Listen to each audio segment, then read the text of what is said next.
Study session. Is this the big print one? I don't know why mine is so blurry. What? Agenda packet, some of the pages are really blurry. I think it's my, Did you remember your glasses? don't have those yet. Oh. Soon. As I wake up in the morning now, when I'm waking up in the morning, I was like, oh, I can't Yeah, do they that. don't quite come No, together I yet. know. Oh, thank you.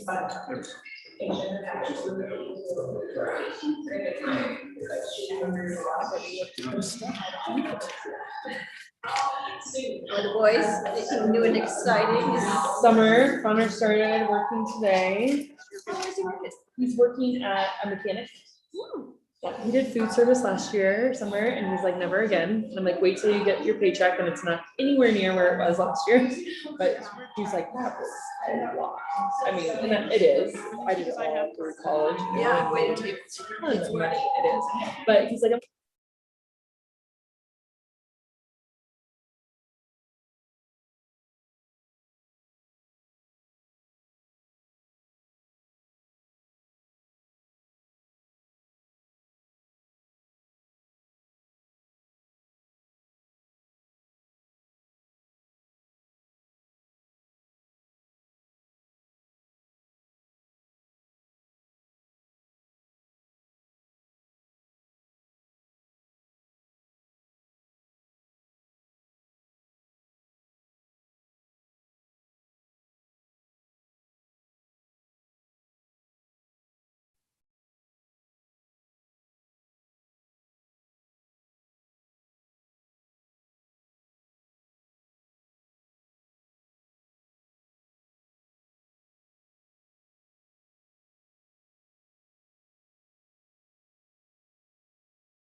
Good afternoon, everyone. Welcome to the June 7th City Council study session. We've got a pretty full agenda today, so I'd like to have a roll call if we may, Ms. Kramer. Councilor Baxter? Present. Councilor Bosman? Everyone, welcome to the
You want me to start from the top or no? Yeah.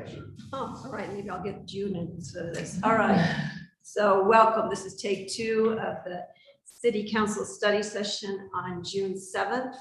We've got a pretty full agenda today, and so we'll start with a roll call. Ms. Harmer, call the roll. Councilor Baxter? Present. Councilor Bosman? Councilor Buell? here. Mayor Pro Tem Youssef?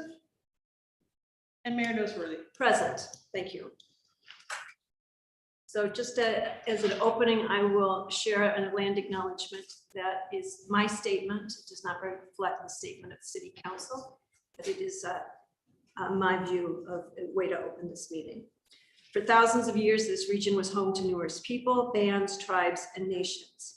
Each had their distinct culture, artistic expression, and community mores. In particular, this region was the ancestral home of the Nuchu, Dene, Pueblo, Hopi, multiple Apache bands, and various other tribes and Latinx people who used and stewarded this land. I recognize that indigenous peoples were forcibly removed from their ancestral lands by the US government. It is important to recognize that the narrative of this region has mostly been told from the dominant perspective without recognition of those who came before us and who to this day continue to thrive, create, and connect with this land. Thank you for your respect in acknowledging this legacy. Thank you. Now we'll get started. Future new business and review of agenda. So you have the proposed June 20th agenda in front of you, but also, does anyone have some new business that you would like to propose go on a future study session? I had brought up the idea of having a conversation about using some of the Robert's Rules of Order points. But I would like to hold off on that until we have all 5 city councilors here so that we can engage with that. I think that would be great. I was going to add, just to follow up on that, I listened to the May 17th meeting, and while I won't express my opinion now, I would like an opportunity at the future to share my own views of either the necessity or not of hiring a formal consultant to help us with that. So I would like I'd like to see if there's consensus in some way to revisit that. So we could do that consensus today to revisit that conversation rather than just assuming that we're going to do that. Is that what you're? That's what I'd like. Yeah, and I would say with Dirk's emails that we've gotten with some of the points of order recommendations, that we could have that discussion again and potentially change what we were talking about. Yeah, I would agree with that. Okay, Perfect. So we should then agendize that conversation so that it's on the agenda and we're So I'm looking to the the acting city manager to make certain that Jose recognizes that we'll have that on an upcoming study session.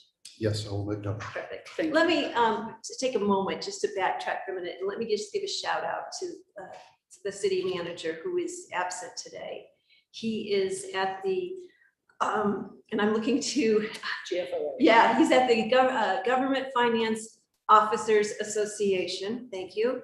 And he was invited to speak on the subject matter of restoring trust in government. And this is after the embezzlement and the actions that were taken. And also, I think it also involves the OpenGov. So I wanted to give that shout out. That's why the city manager is not here today. And I also did want to just say, the city manager was also invited, he was not able to apply to this, to attend a leadership workshop at the Harvard Kennedy School of Government. And so he and Devin Schmidt will be attending that in August. So I wanted to provide some recognition and an explanation for his absence. Thank you. Other new business items? I didn't have any other than this discussion. I do want to ask the city attorney, as we bring this up, maybe at the next, it might even be available at the June 20th study session, if we can fit that on, if everyone's back, and we can, is there items that you would need to helping us with on that? On the topic of the Robert's Rules issues. Yeah. Sure. I think that meeting agenda is going to be pretty full. We just set aside some time to try to do that. Okay, thank you. Thank you. All right.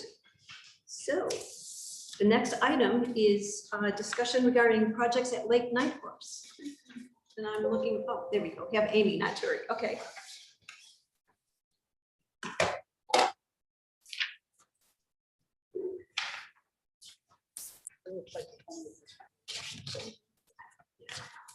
Thank you for having me. I'm Amy Schwartzbach, Natural Resources Manager with the city. We did bring back up in case there are questions that I can't answer on my own. So just the reminder, the city of Durango serves as the recreational manager of Lake recreational area. The property belongs to the Bureau of Reclamation, and water is managed and operated by Municipal Project. So decisions on how recreation and amenities are constructed and managed are in consultation with our partners. With the drinking water being tribal drinking water, there's also consultation with upwards of 20 tribes as the city builds amenities and makes decisions at the water body. I mentioned that it will be the city's water, also some drinking water. Yes, yes, and so that is very important for where we are going, so thank you for that reminder. It's been very exciting to see the increase every single year. There's definitely been a significant increase since COVID. 2020 showed us the biggest increase. 2021, we still saw an increase even when we thought it wasn't going to be possible. So quite the success for our community to invest and continue to provide this opportunity for the Durango residents as well as visitors to our town. The cost share agreement with the Bureau of Reclamation is an interesting one and part of what makes this possible for the city to manage recreation at Lake Nightcorps. Our cost share agreement is a 50-50 cost share. It's not only operation and maintenance, it is also capital improvement projects. At the time the city entered into the agreement with Bureau of Reclamation to manage the lake, we had a 5-year cost agreement or grant. We interchanged those words. Each year had a capital improvement project slated for it. So we wanted to make sure that we gave that overview. In 2018, one of our biggest things was to build the overflow parking lot. We now call it the Swim Beach parking lot. And then also placement of the temporary construction trailer that Reclamation contributed to our operations to serve as our temporary entrance station. In 2019, we built a fabulous ADA fishing dock down by the motorized boat ramp. That area included an ADA shaded picnic area and a lovely sandy shoreline. In 2020, even with the crowds flocking to the lake during COVID, we finished the completion of the much awaited swim beach. With that came some additional parking along the shoreline, which improved our parking access to the lake. 2021, we installed the Wivet Aqua Park that had been intended for 2020, but because of COVID and not being able to safely social distance kiddos on that, we postponed installation until 2021. And then we also, after extensive public engagement, added the construction of a hand-launch paddlecraft ramp at the north end of the swim beach. That allowed us to separate our uses and have motorized and trailered boats at the first boat ramp that you can back to, and now this hand launch allows folks with paddle boards or kayaks to be separated from the trailered use. We also added an unloading and loading zone at the motorized boat ramp. That's again to alleviate that use conflict that we were seeing at the boat ramp. And then lastly, in 2021, we began the planning for a 2022 entrance station project. And now here we are in year 5 of that cost agreement. And the plan is construction of a permanent entrance station and a permanent and up to technological standards watercraft inspection and decontamination station. And my cover slide to tell you that. So a little bit more about the temporary nature of our current entrance station. That upper left-hand corner is showing the temporary construction trailer. All lake operations happen out of that little building in the summer. So it serves as our entrance pass sales. That's where staff are based to do the watercraft inspection, and on a shift where we have 7 part-time staff, that's also their break room, lunchroom, and where their personal belongings are. The mobile watercraft inspection and decon unit is in that upper right-hand picture.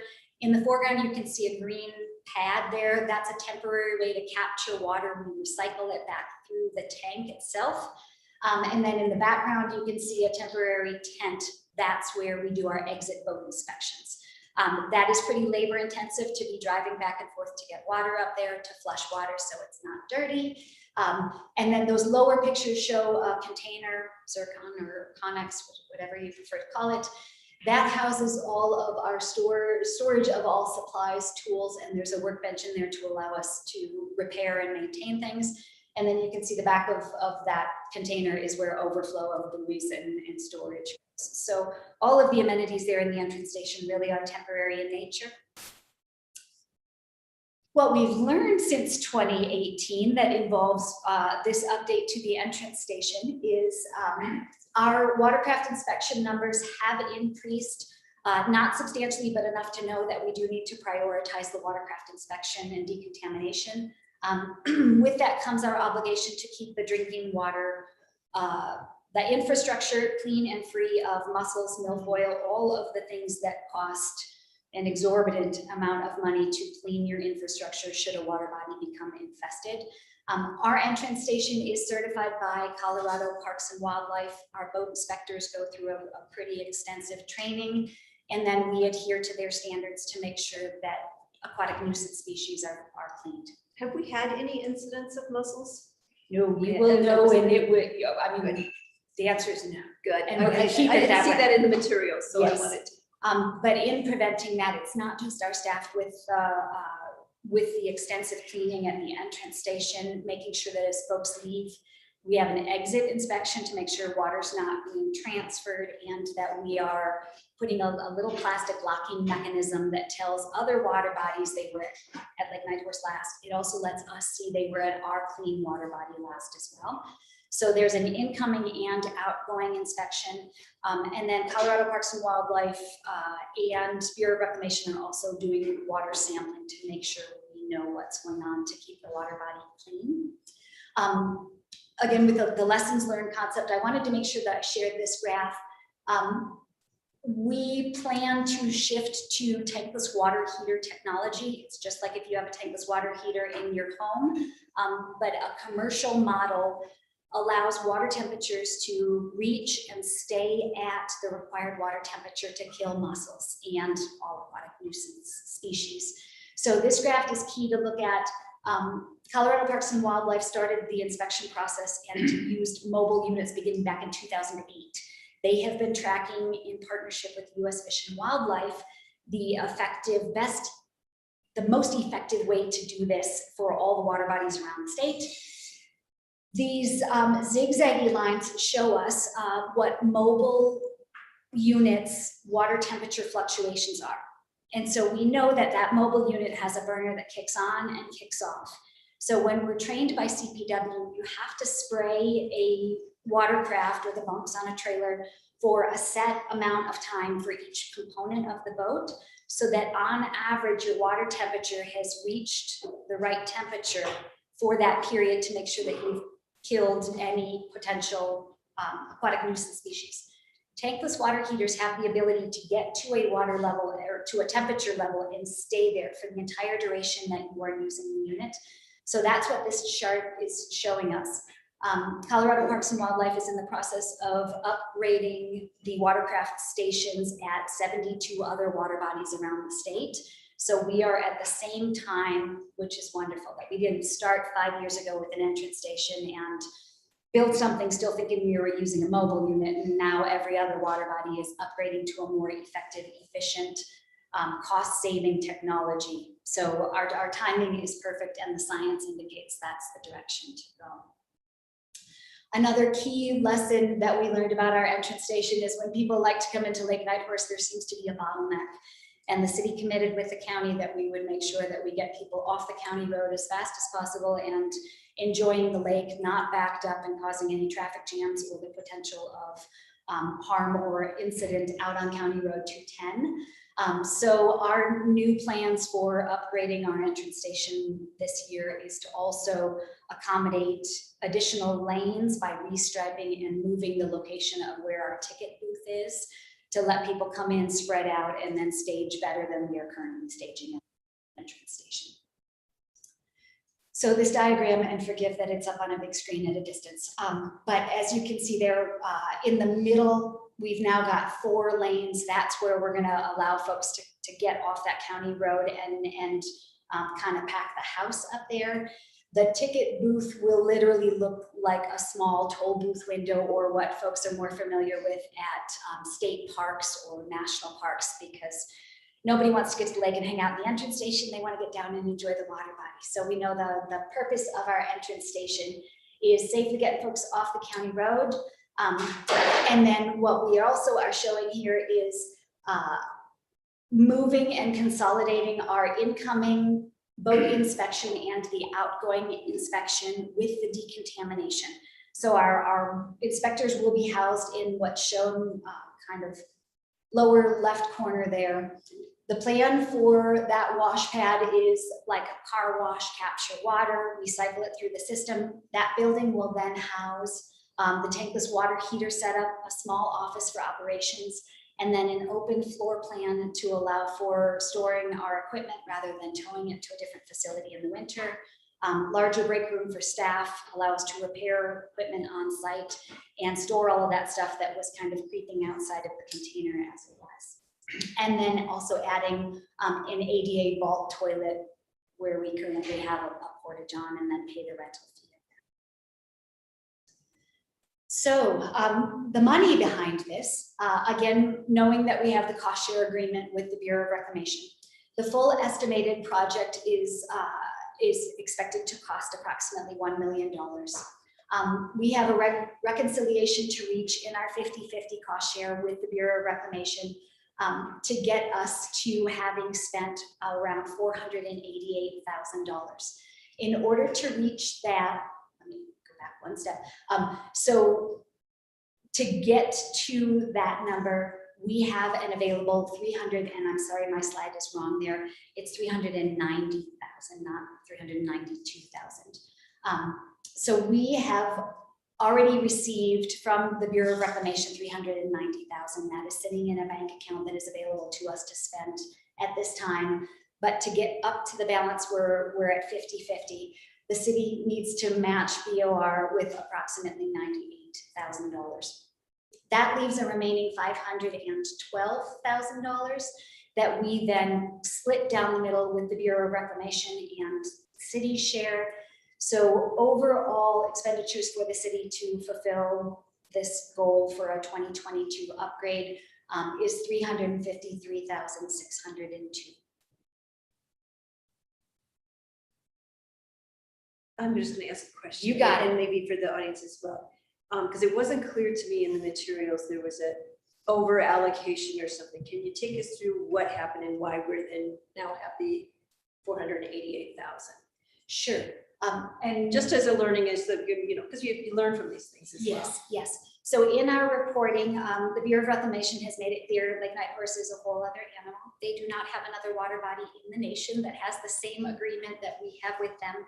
And the bundled capital improvement projects and operation and maintenance are all in the same cost share grant agreement. In our reporting, we missed a step with including some of our revenues. The audit that the city went through found that, and in reconciling that, it was determined that that's what the 390,000 is. That was the overdraw. It is still available to us because it is part of the original cost share agreement. So we need to catch up our expenditures to get us back on track with the 50. There is no penalty from the Bureau of Reclamation. They've made it clear they are learning with us because Lake Nightcorps is a unique arrangement for all of their shared recreational facilities. And that's what gets us then to 488. Perfect, and thank you. It's great to hear that the audit caught it. Yes, yes, because that's, and Reclamation said we did not see this, the reports looked great. And so the amicable relationship, there is no blemish as far as our relationship with Reclamation. So great, yeah, thank you for asking. Any other questions on that project before I roll into the next one? That's our entrance station and plans for this year. So the city appropriation, will that come from the 2015 sales tax? Yes. Making sure. Yes. For, Oh, go ahead. okay, the water you use for the decontamination, is that city water? It is. Yes. And how much water is used on a boat to like It decontaminate? completely depends. If it is just an engine flush, say somebody was over at Navajo has Eurasian milfoil, it may just be in the 20 to 30 But like Lake gallons. Powell, when you have to do everything? So then if you're talking a wakeboard boat, because of those ballast tanks, that can be several hundred gallons, but it depends on how big the size of their ballasts are. Do we charge for that? We do not, and that actually is a recommendation from Colorado Parks and Wildlife. What they have told us is Unfortunately, not everybody is as honest as the next person. And I can't remember now whether it was in the state of Colorado or they're drawing experience from elsewhere, but when there's a fee associated with it, folks who don't want to pay a fee will find a way around it. And so more modifications of those locking seals or falsifying where the boat was last, your risk goes up that you may miss somebody by charging an additional expense. So boaters pay a registration fee annually. Colorado state residents, that costs less than out of state. That fee contributes to Colorado Parks and Wildlife paying for the training of our staff. So we don't pay CPW to do that. They contribute to our inspection station in other ways, providing some of the supplies like the wire to lock, the receipt books, a lot of that stuff. That program is paid for by the boater registration that supports this. So there is a way that voters are already paying for it. Sure, Just a little, it's just not an entrance fee that you see when you come through the gate. Yeah, and I wasn't sure, and we're about ready to have a drought, update, Yes. and so I didn't know Exactly. that if the cost, and if other places do it, other marinas Not charge. CPW inspection stations. Electro Lake is not a CPW inspection station, and they do have associated with theirs. Switching to the tankless water setup and that concrete pad, we are going to be able to save more water. We do have a lot of evaporation that's happening the way that it is. And then that mobile unit has got some limitations in how well it can filter. So to keep the tanks on there clean, we do have to dump it occasionally, go fill it up. So we're going to get more efficient also with the unit that's coming our way. Raw water or potable? It is from General Services. I believe that it's potable. We can't use the lake water. You do have to use a treated water in order to meet CPW standards. There are some other things that also help with our efficiency and how much water we're using. The more we engage, educate our voters and make it time effective for them to stop at the exit inspection so that we put that little locking mechanism, then when they come through, we ask a series of questions and we can cut that wire and we don't have to watch the boat again. So the exit inspection is almost as important as the, and that's where we're going to get more efficient by consolidating it into one location and changing our traffic flows. And you'll see a lot of folks that like Nightcorps is their home turf. They go to Powell in the spring and then the rest of the summer they're just at us. And all we're doing is removing that seal and putting it right back on. So we're gaining efficiency. And are you working on all vehicles? So that would be kayaks, paddle boards, everything, or is it a certain level of? At this point, it is a certain level, although CPW is still watching what is happening with the quagga mussels are behaving differently as our climate is shifting a little bit as well.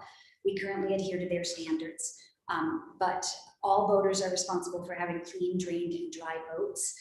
We do have to wash down trailers that come in and inspect them. And then it's not just motorized boats. Sailboats have to be inspected and decontaminated if they're not clean. And then we do our darndest to educate everybody that if your kayak has been somewhere and it's muddy, that's your responsibility at home as well. So we do have a lot of educational materials as well. And if somebody pulls up and it's dirty, we will absolutely help them out to protect our water body. Every year CPW reevaluates what is our risk as a state and what technology is out there. And so it could change in the future, but currently we are not obligated to wash or decontaminate the kayaks and paddleboards. Well, I go to Lake Nighthorse all the time and I've seen 4 people crammed in that little office eating lunch and taking and in the heat and all the things. And so I think that this is a great project. We're supportive of it. So. Other questions? Okay. On to the next project. Perfect. So the next one, if you've also been up there and noticed our road, at the time Lake Nighthorse was constructed, the road in was the original construction road for when the dam was built. Year one, if anybody remembers the dust clouds, every time you drove down, we had pretty extensive dust and we were looking at ways to keep that dust down. The city invested in chip seal, but without adding drainage features, and we knew we had hoped it would have a lot longer lifespan. You can see from these photos, drainage has not been our friend, and the layer of chip seal that's there is not sufficient for the snow that falls up there, how snow melts, and then the vehicular traffic. So we applied for and received a flat grant federal lands access program funding to allow us to put in the drainage features that are necessary. So some photos here to show what the current road condition is. The grant is supportive of, or will support, resurfacing the road in, paving what is currently the gravel swim beach parking lot. You can see here the temporary striping that allows us to mark parking spaces is actually a nylon webbing. So we're not maximizing how much parking can be in there by not being able to paint it and kind of pack the house there. So the full project has got 3 different elements to it. As I mentioned, it's improving the access road in. It will be paving and being able to stripe that parking lot and accommodate more vehicles in there. And then to design and construct a detached crusher fine access path to connect folks by foot or bike from the entrance station down to the swim beach. So that will parallel the road and make it safer for folks to walk or bike in. And that is often getting dropped off at the entrance station. Come down and meet your friends that are in there if parking spaces are full in the parking lots. So that will expand our ability to have more folks enjoy the water body have occupied all of the spaces. I'm just curious, I'm looking at Sarah here. Does the transit center run out to like Nightcorps in the summertime? Sarah and I have talked about that in the past. I just think we have a car problem, right? And the problem is a lot of people are bringing equipment. I understand that, but some are just coming to swim or to just hang out. And I just was curious if it's been in discussions about transit in the summertime. Yeah, and I do hope to continue those conversations. Obviously, once we get on the other side of COVID, when we get to the other side of COVID, that also made it very challenging in the past 2 seasons. We saw a lot more folks coming in with 1 person per vehicle. So hopefully we will be able to see more carpooling and ride sharing. And then we had also talked to folks about having independent contractors provide shuttle services, but then they weren't able to fill vans with multiple passengers. So yes, so we are definitely keeping our ear to the ground on what opportunities there are for that as well. So this one, again, the award was made to the city in 2019. The total project cost is $5.2 million. Roadways are not inexpensive. Through that grant, the city is responsible for 1.25 million match. In 2019, we provided our cash contribution towards that match in grant obligation of $10,000. We have another $130,000 due in 2023 that contributes to the design of the roadway, that crusher fine trail and the parking lot.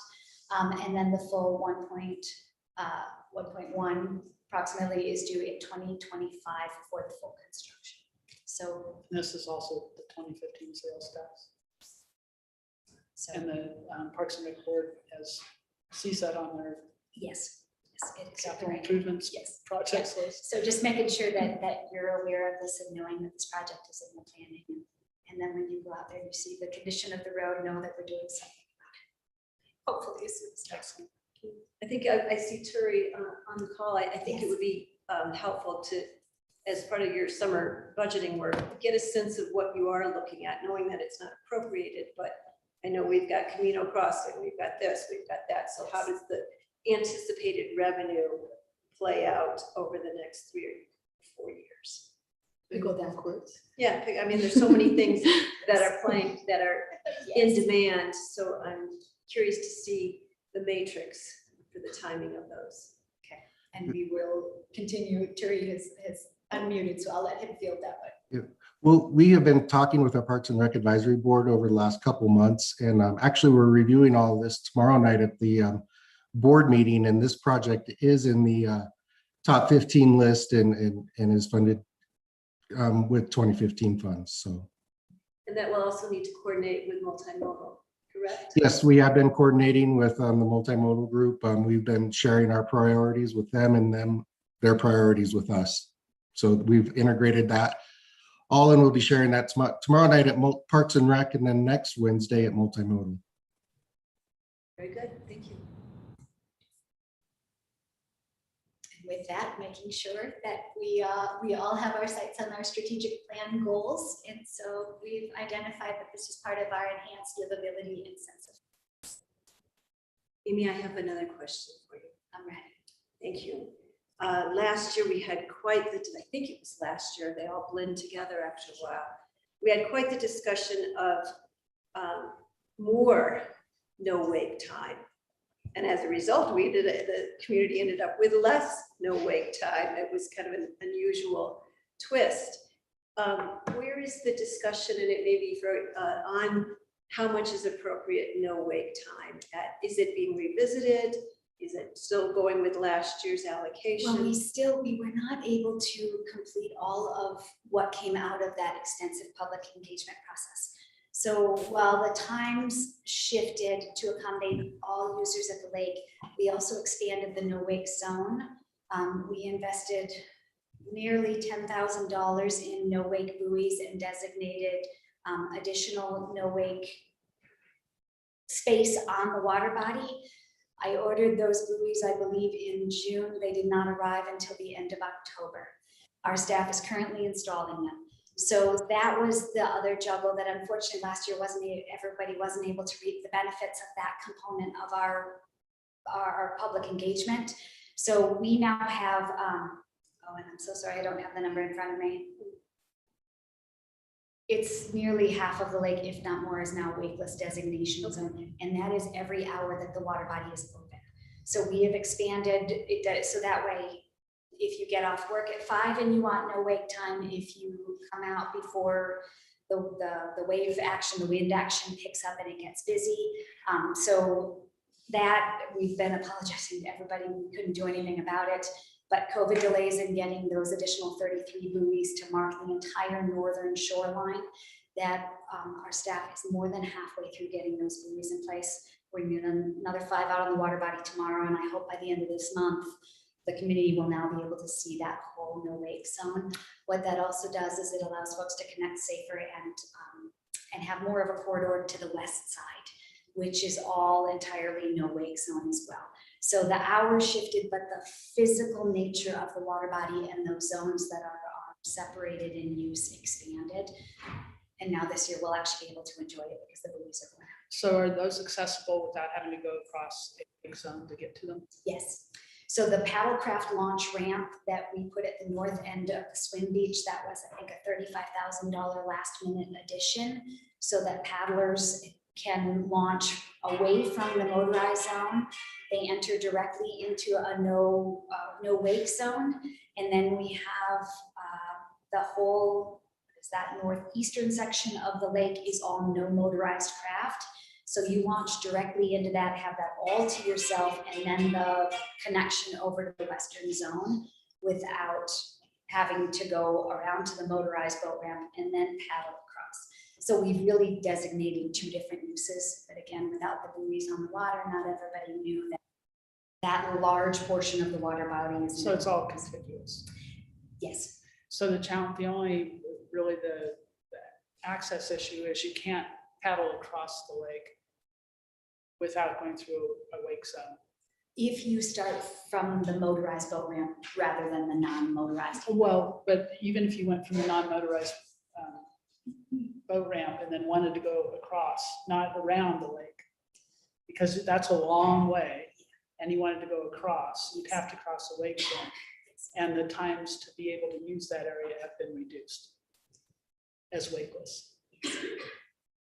But I remember the public process you guys went through and the meetings that you had and then everything that came out of it. And I commend you for, adapting, even though maybe you thought it was going to go one way. There was clearly a desire and a need for more, wake time and that sort of thing. And then also adapting the area to make it bigger.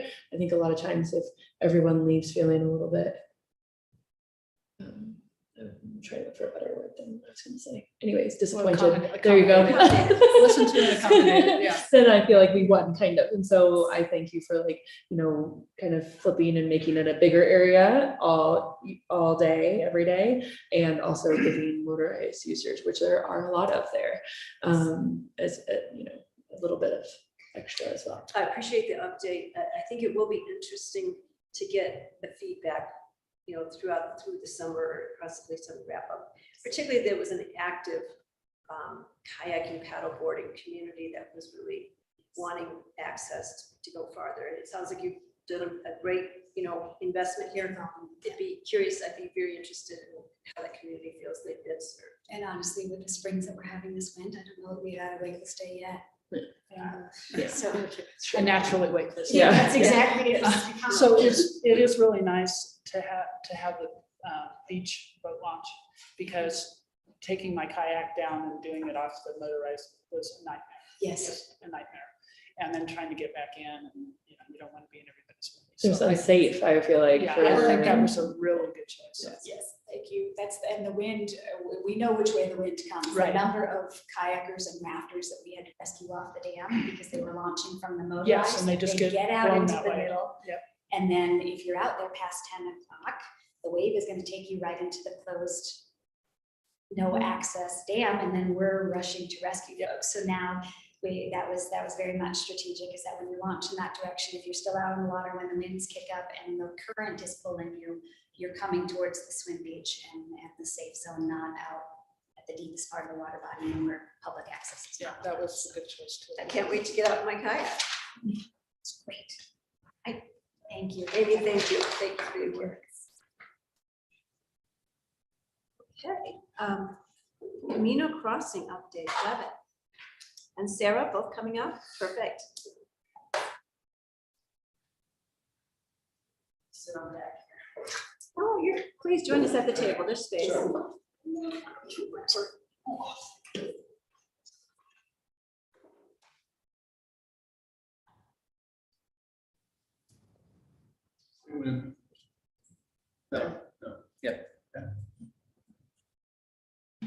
Thanks, Tom.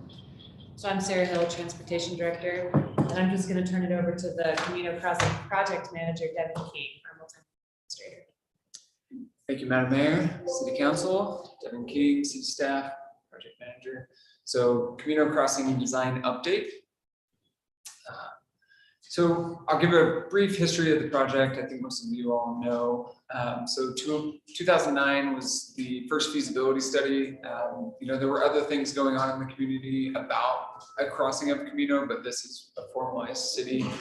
2016 was 2020 was the Camino crossing update feasibility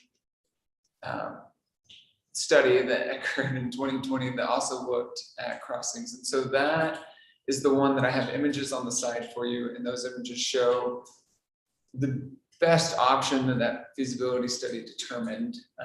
But it was also in the 2012 and 2016 multimodal transportation plans. MAB did recommend funding to City Council in 2020, and City Council adopted that funding in the 2021 budget via the 2015 half-cent sales and use tax. So that is how we got to this point in the project. As far as progress goes, the project was awarded in August of 2021 to SEH, which is short Elliott Hendrickson in town. They used to be Russell Planning Engineering.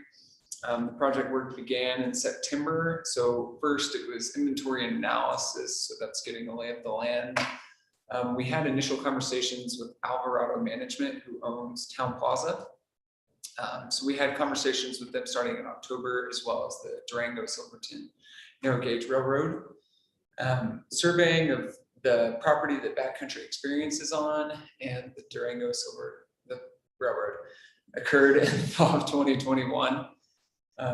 However, we did not get permission to enter for surveying at the Town Plaza property.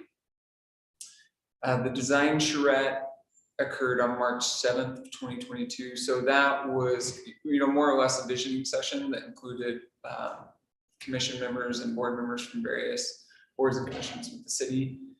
Outreach with Town Plaza has been going on since the beginning of the project, but in March we were notified or made aware of by the property management person that we are usually dealing with, that it would be best to reach out to all the business owners.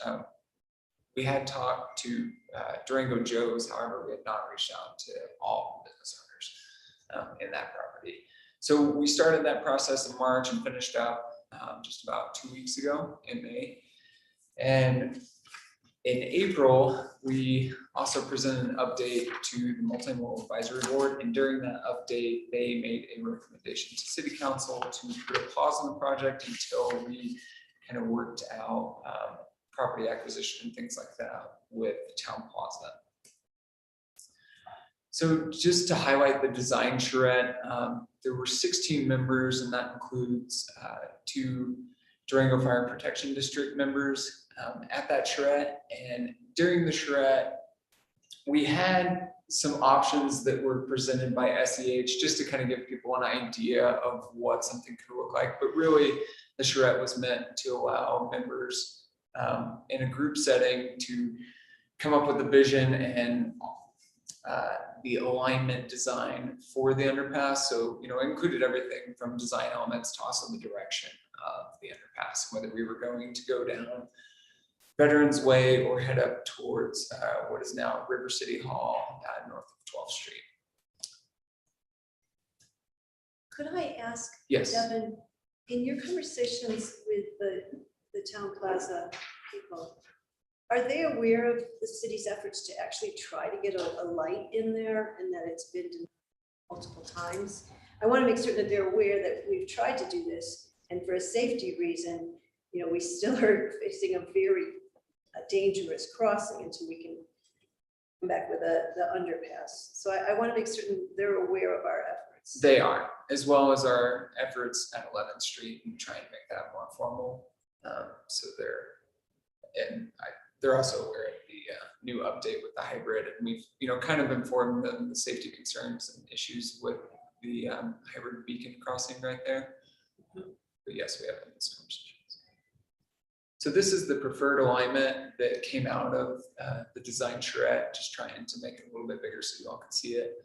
As you can see, it goes north of what is currently what people use as 12th Street, even though it's not formally 12th Street, it's technically Town Plaza property, and heads north along the railroad tracks and then goes underneath Camino towards the River City Hall. This is a very conceptual, we aren't even actually to conceptual level plans. This is just kind of a visual showing what that alignment would look like potentially.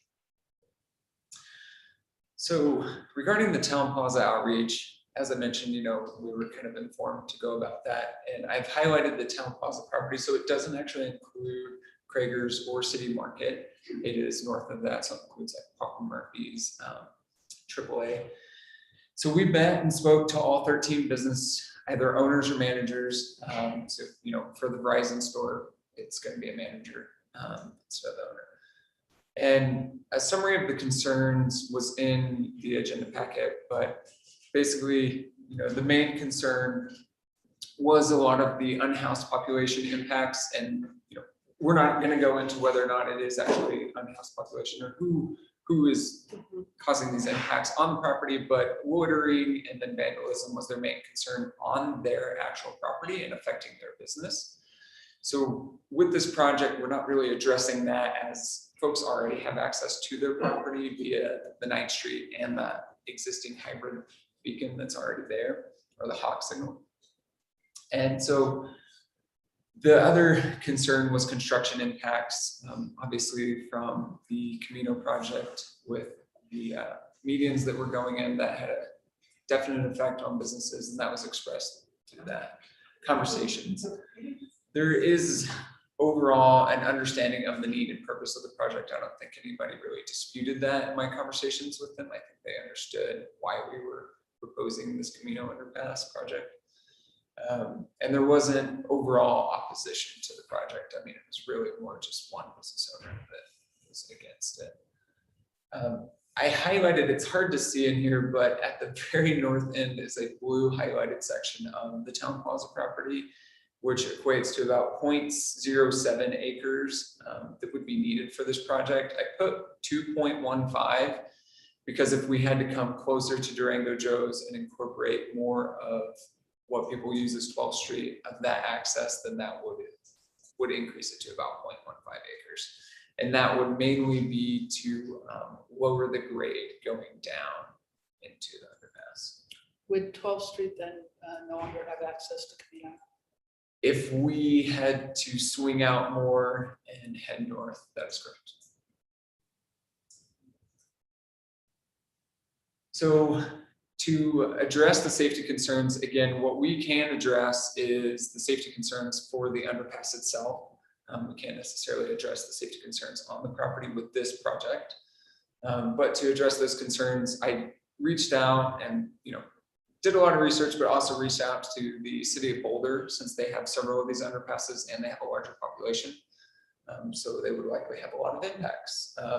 One of the biggest things they talked about was lighting. So, looking at all the different types of lighting, if you're familiar right now with the underpass underneath Main Avenue, it's not that bright of lighting. So one of the things we can look at is a lot brighter of lighting, even lighting that is triggered by movement and people going underneath. Various types of lighting, cameras is an option. Putting an emergency phone came up, which I thought was a great idea, similar to what the Fort Lewis campus has, just so that people know that they have access. Making the sides of the underpass uncomfortable to sit or lay down. We also reached out to our code enforcement officers to see places, what are the calls that you're getting and what are the locations. And most of the locations are the 9th Street underpass and then down towards Walmart. But one of the things was people ordering or laying down, sleeping in the underpass, etc. So one of the things that came up was making it a little more uncomfortable. When you say the 9th Street, you mean the art, the Amherst River Trail underpass? Yes, correct. Okay, thank you. And so options include, having walls that are slanted, actually having a gap between the trail and the walls, and that could be for drainage, it could be for a lot of different purposes that would be a little more uncomfortable. If people don't have a wall to lean up against and they're actually in the middle, that kind of deters them from sitting down or laying down in there. Sight lines into the underpass, I will put the caveat with that one that design is going to limit that in some regards, since we do have to go down and we're constrained with the railroad and Amino right there. So having the best sight lines as possible. And then art, as well as graffiti resistant coating, so that every time we don't have to go in there and repaint, we can hopefully just take off that graffiti using power sprays instead of going in there and repainting. But hopefully that would make our response time to that graffiti quicker. Well, sightlines can be improved with some form of mirror type system. I know underneath 160, that's been a problem because it keeps getting broken and knocked down. But if it were integrated somehow into the upper regions of the underpass, you might be able to help with those sightlines. And I had a conversation yesterday actually with SEH, and they were talking actually about basically an arch structure that had mirrors incorporated that would hopefully deter that ability to vandalize them as much as the one at Main. So as far as construction concerns, again, we are limited somewhat, but I was able to learn, a lot about their concerns from the business owners themselves. So talking with SEH right now, this is very, this is a ballpark guess. But intensive construction would be about 4 to 6 weeks where we're actually needing to close lanes. However, after talking to CDOT, to actually close lanes between 8 a.m. and 6 p.m. would require a variance, which we're not guaranteed to get. So CDOT actually applied for that variance for their median project. So, ideally a lot of the construction where we would be closing lanes would be overnight. But we do have to work with noise concerns for residents in that area. Other direct impacts would be more specific to right near 12th Street. So especially during the Joes would be heavily impacted by that. But one of the conversations we've been having, and this is on all construction projects in town in general, is working with BID and community development to come up with programs to really promote businesses that are being affected by construction. So, we've had conversations with BID, and they had that great program in the summer or during COVID that encouraged folks to go downtown and spend more dollars locally. So just working with them to, have similar programs for folks that are under construction. during those times. Working with the businesses on construction, I know that communication is key, and that is one concern that was brought up with other construction projects is, a lack of communication. So I think having a strong communication line throughout the project, before the project, and after the project would be key to also address those concerns. So as far as next steps, we're gonna basically take all of this, what we've heard from the business owners, and then as well as the ways in which we can work to address their concerns, and take that to the Alvarado Management Company, and then continue conversations with them, because right-of-way acquisition is going to be key with this project. So just kind of having those conversations so that hopefully we can, make that relationship better and show that the need and the benefit of this project for them. There probably hasn't been, but would it be beneficial to have a conversation about something that Alvarado Management would like to see happen in that area that we could possibly support doing in order to have a better right-of-way acquisition process? We can bring that up with them. We haven't at this point, but that's a good idea. It could be, an extended sidewalk somewhere or something. But there might be something that, because I'm not certain what the resistance is, given your report from the. We're not either. Yeah, so sometimes that's just fear of change. I don't know if that's a good response, but maybe, like I said, something that we can work together on in order to make change happen in both ways. I'd also guess that with the recent construction on 550, they probably have a bad taste in their mouth right now. Sure. From having that would be my main guess. And so maybe just alleviating, not, you can't prevent closures and stuff like that, but again, like getting bid involved, helping them, and it is only that one little area down by Durango Joe's it's most impacted, correct? Yeah, And he's supportive. he was, yes. He did have concerns for Of course, construction, but yes. And overall, if you looked, if you kind of went the farther south you went, the less concerns there were about the construction of the project. But thank you for those points. I also think I wanted to just say it was really helpful to see all those comments. And I was wondering also if the management company, if they knew that some of their long-term tenants supported this. I wondered, just having that sense, or even there's always there can be potentially very powerful having an advocate among those tenants saying, we do see this as valuable. And we did Rather have some than just the advocates, city, yeah. But having those tenants if they're willing to speak to the merit of the project. And so one of the steps that after talking to all the business owners, when we do send that, we're going to copy all the business owners on it so that they can see, here's what we're sending to your property management company. And here's what we heard from your voices. And through the process, we did gain some, I guess we can call them allies or supporters for the project, which I think, to your point, will be beneficial in saying, hey, like this project could be beneficial to your property, and some of the owners see that. And we'll be making that pretty explicitly clear to the Alvarado Management. We're going to send information that was in the packet and have that conversation with them. And we've offered to have a full meeting with all the business owners and Alvarado Management.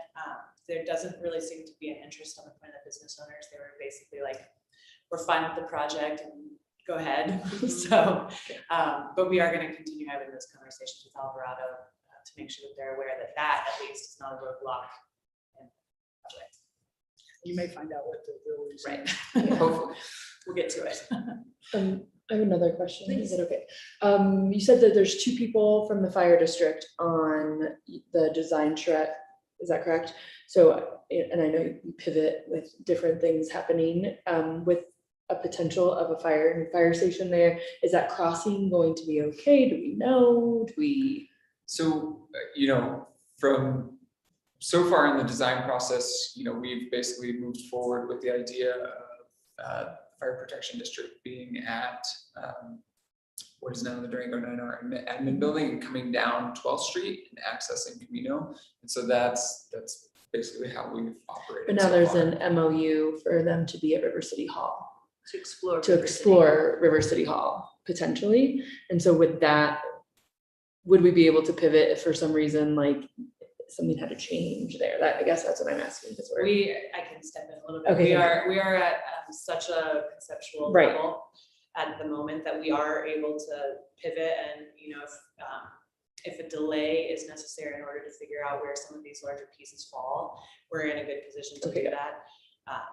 But as of right now, we're kind of moving forward with the way that, with the projects that we know as they are. and as you should, but I just want to make sure that everyone knows, like, what's happening, and then There's a lot in the air. yeah, and like you said, like it's our us being flexible enough to accommodate big projects that are important to our community, and who knows where it's going. And since we know it's coming up, somewhere, that we should, rather than go forward and do it and spend all this money and then be like, oh wait, now, even though we knew this could have happened. Right, and we may be, we're so early in the conceptual design of the project that it may even open opportunities for Yeah. development, so. Great.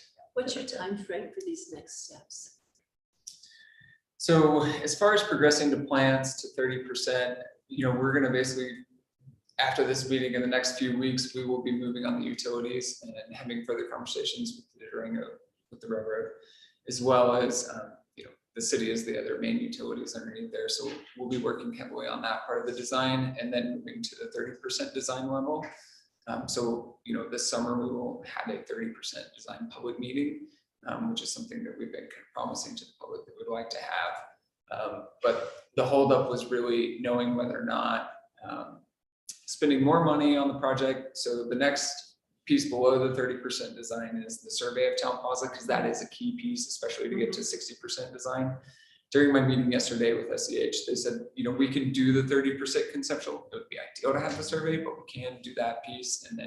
But by 60%, we have to have that survey.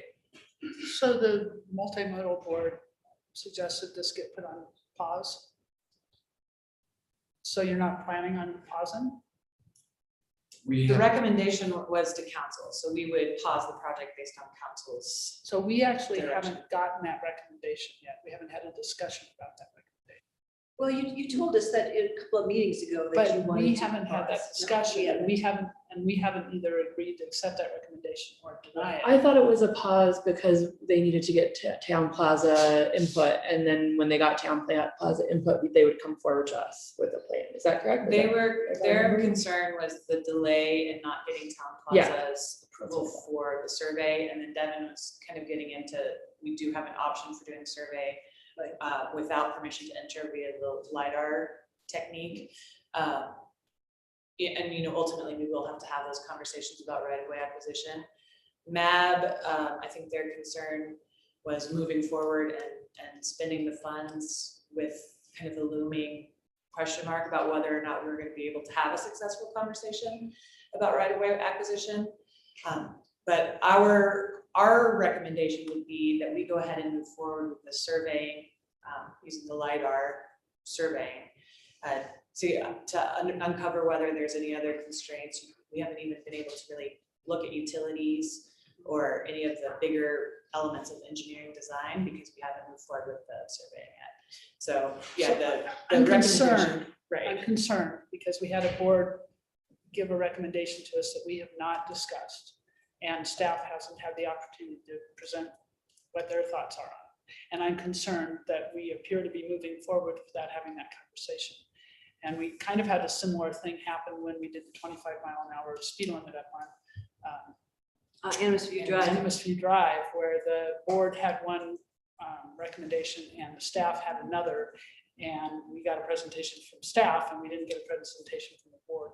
So I'm just concerned about that. I don't want this to become a pattern that then the boards feel like we make recommendations and nothing ever happens to it. I'm not saying that I agree with it. I'm not saying I disagree with it. I'm just saying I'm concerned about the process. Sure, absolutely. And we're happy to accommodate the process and the conversation, however that looks. Well, I think probably having a conversation from your part with Jose about how should we handle this? Do we need to get it in front of council? What should we do with this? Would be a good first step. And I would like to add that time has elapsed since they made that recommendation, along with many actions. You've met since that recommendation, you met with many people. So it's also conceivable that given the new information that you've shared with us today, your board may also have a different view on pausing. So I think there's also some issues that you need to make certain that are they up to speed with all of the same information that we've just received today, and have they discussed that? Or is that intended in the next meeting? I think that would be intended at the next meeting. I mean, because we just wrapped up kind of that public outreach since their May meeting. Sure, so it's possible that they'll say, wow, great improvement. We no longer think we need to pause. I mean, they could have changed their mind with the input. And MAB was aware that we would be addressing some of those concerns that were expressed from Alvarado Management. As part of our presentation to them, when they made the recommendation, we let them know what our next steps were to be. So that shouldn't be a surprise to them, and our next meeting will give an update of that. I think timing's always hard with these things, because at first you have no one coming, Right. cooperating with Town Plaza. And so then multimodal advisory board brings a recommendation, but then you have progress. And so now you're sharing with us the progress, and that's understandable. And I think we understand that. And so I think definitely Mayor Noseworthy was saying, bringing it back to the board and just keep getting them up to date. And I think that they'll probably be receptive to what you're doing, and then bringing us that formal recommendation maybe, so we can move forward and make a decision. And then it might give us time too for, I don't know, some other progress in development and design potential, if we can talk to other user groups and make sure that different options would still work at that location. If 9R or River City Hall or what's happening, I mean, we don't have foresight for everything that's going to possibly happen, but since we're at this crucial stage right now, why not, ask and work more and make it the best it can be. So I have a question about finances and also a question about urgency. Because, that is a dangerous crossing. And we've tried everything we can to get a light put in there, and we are not getting it.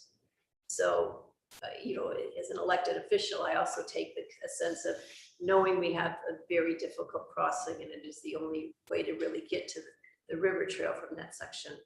I do also, you want to do right by all parties, but you also recognize the urgency. My question is on financing. Two things. I think we appropriated something like $350,000 a couple of years ago for the design. So the question is that some of that should still be available, and is it sufficient, or do you need to come back because of other work? And then my second question, so to give you that, the numbers I've seen years ago that were penciled in were 4.5 million. That was years ago. And we're hearing, everything has gone up, cost of construction. So as I think about the $1 million for Nightcorps and this and this and this, I'm trying to get a sense of, do you have a sense of that number? Surely the 4.5 is not the same number you're going to go with. And how will that play out into the staging of the different CIP programs? And is the intent to use the 2015 sales tax to fund this? So to address the first question regarding the existing funding, so we had reappropriated for this year the amount for the contract that we signed with SEH. However, there have been conversations. So their original proposal for the LiDAR survey was an extra 10 grand on top of what the existing contract with them is. However, in recent conversations, just as this week, we may be able to negotiate that, and we may not need extra money, but I don't know for sure at this point. But again, that is something that we can wait on for a little bit. We can, right now, we could still move on with conceptual design and utilities prior to making a decision on the LiDAR survey. And who knows, maybe we'll hear back from Town Plaza that they'll let us on the property and we can survey. That would be great. Regarding the funding piece for construction, Sarah and I are both constantly looking and attending webinars and trying to do all the infrastructure bills that are coming out that have a lot of money associated with them, and what projects are potential candidates for those. And so there is a lot of funding out there, which we are constantly keeping our eyes on and have even potential ideas for. And, Communal crossing in some regard is benefit to some of those because it does impact a highway for transportation of goods, et cetera. So that opens it up to a different level of funding. So we are keeping that eye, but if some of those funding sources require a 20% match or something local match, that would be 2015 as new students. And the design, the closer we get to the end of the design, we'll have a refined construction estimate that'll give us a better idea of what the expected cost is. And we did plug in, I think it's 3.7 million was what was plugged in for the 5-year CIP based on the feasibility study of 2020. So we definitely are anticipating there to be increased costs there. And we have conversations this month, as Terry mentioned, Parks and Rec Advisory Board and Multimodal Advisory Board in the next week will be making their CIP recommendations that would make the recommendation of what year construction would be slated with the 15%, and that will be coming to council 17. Other comments? I want to acknowledge that this has been in discussion with the slide that you started since 2009. And I also want to recognize some of the community members who've worked to try to bring this as a reality. And I recognize we have new information and things going on, but it is 13 years in the making. And I think, I remember when I sat in on the multimodal, as I was the liaison, and one of the members said, of course, we're never going to get the numbers to warrant a stoplight there because it's the most dangerous crossing in town and people won't cross there. So, we have that chicken and egg. So, thank you for this update. To Councilor Baxter's comment, I will be interested in what the multimodal board, the outcome of this meeting, once you share the new information, if they still believe in a pause is necessary. I want to hear their rationale. So I guess what I'm trying to sum up is that might be, when is your next multimodal board meeting? So next Wednesday. So would it be conceivable, and I'm looking to the acting city manager, to possibly even have it on a study session or an update on the 20th of June, possibly? Now you've just added 2 more things. I know I have. I know I have. But I'm just trying to keep us moving on that. So you have Conceivably, that. yes. And I can follow up with Jose about, to Councilor Baxter's point about process and how this conversation should unfold with Matt's perspective represented as well. Thank you. I believe you said it was a little light schedule. According to the current, Right. I don't know, Dirk might know more things that are going to show up on it because he seemed to think it was packed. So if I'm just looking for this group, is there opposition to trying to bring this back to us in a relatively quickly manner, or support for it? And I think like as you feel you need it, or like how quickly you need Yeah, the urgency, urgency. you need to bring it back or advocate for that more than probably. I mean, yes, I think the project's important. We need a safe crossing there, like at 100% absolutely. But if you feel like you need more time for various reasons, then I say it leaves up to you. Waiting 2 weeks or a month. Yeah. That isn't going to. Right. because you're still I don't gonna see be a having sense this of conversation, urgency so. as quick as having to have it in, at the next study session, but we could definitely keep it moving and perhaps look at a July timeframe so that it doesn't drop off. Great, wonderful. Thank you. Thank you very much. I'm excited about this project. I am too. I think it's It's awesome. essential. We are scheduled for a 10-minute break. We're 5 minutes ahead of schedule. So how about a 10-minute break and we start at 3:37 or something like that? Perfect. Does that work for everybody? Great.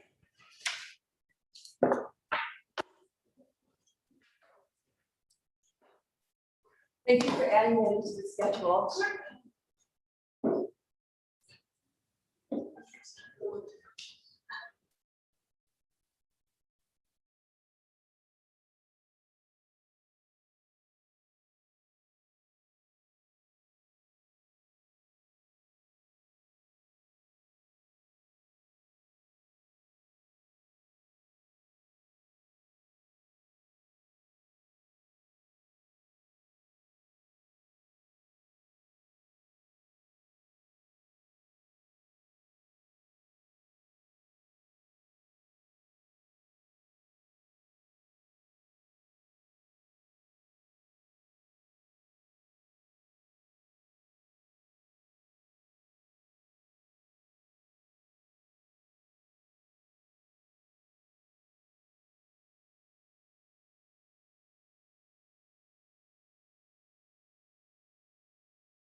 As well.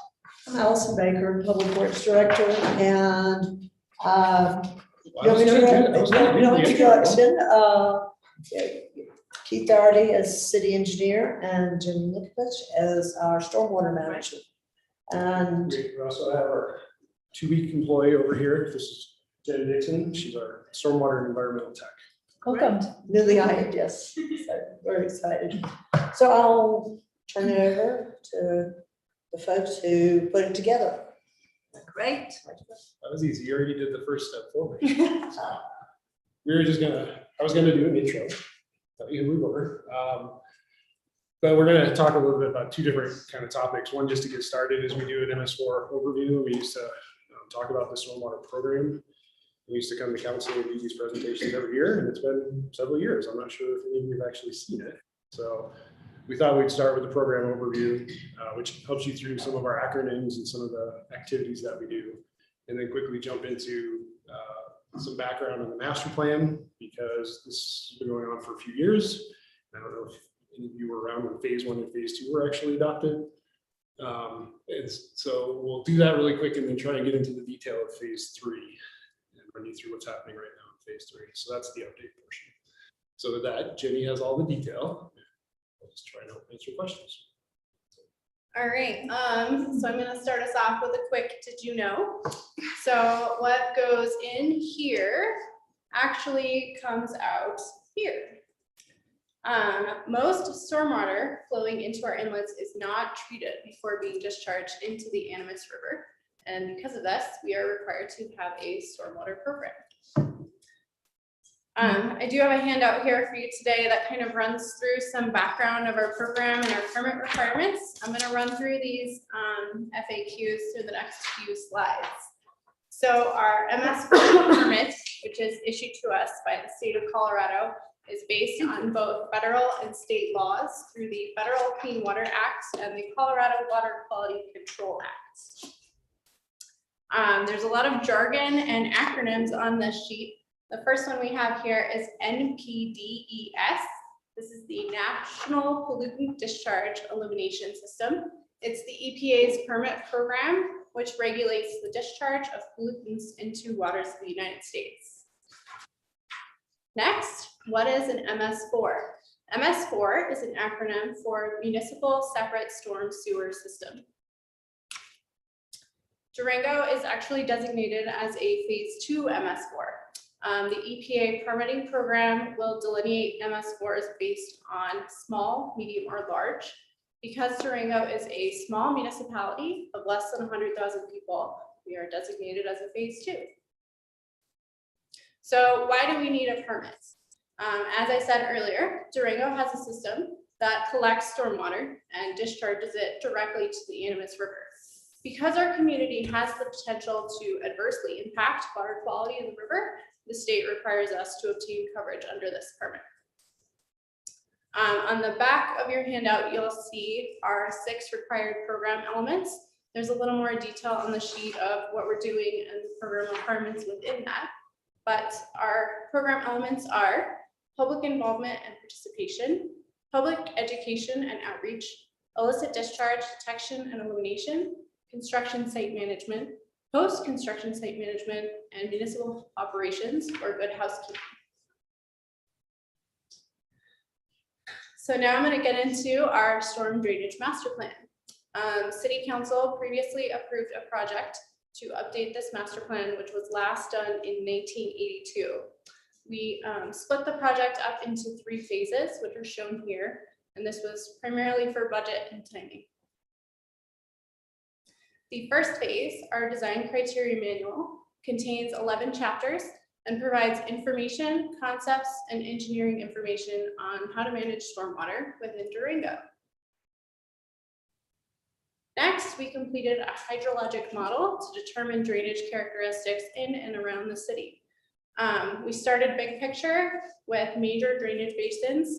This includes area outside of city limits.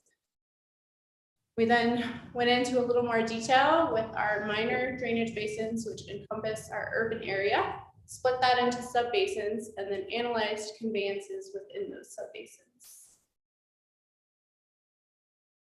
We are currently working on phase 3. The scope of work included in this project is using our model results from phase 2 to identify inadequate stormwater infrastructure, then creating a prioritized list of CIP projects. This lends itself to determining our long-term capital and ongoing maintenance costs. And in order to pay for this, we need to identify and implement a dedicated source of funding. So just to give you guys a little context, this is actually the CIP map from our 1982 plan. So if you look at it comparatively with our urban basins, and then, We have a nice new color for that. yeah, It's it's not much black and white prettier. anymore. It's beautiful. And then we take that delineation from our 82 map and place it in what is currently happening. You can see that a lot has changed since the 80s. So first, to identify our infrastructure needs, we've actually completed verification of all of our stormwater infrastructure. This includes verifying field conditions, identifying known drainage issues, and talking through common maintenance problems with our streets division.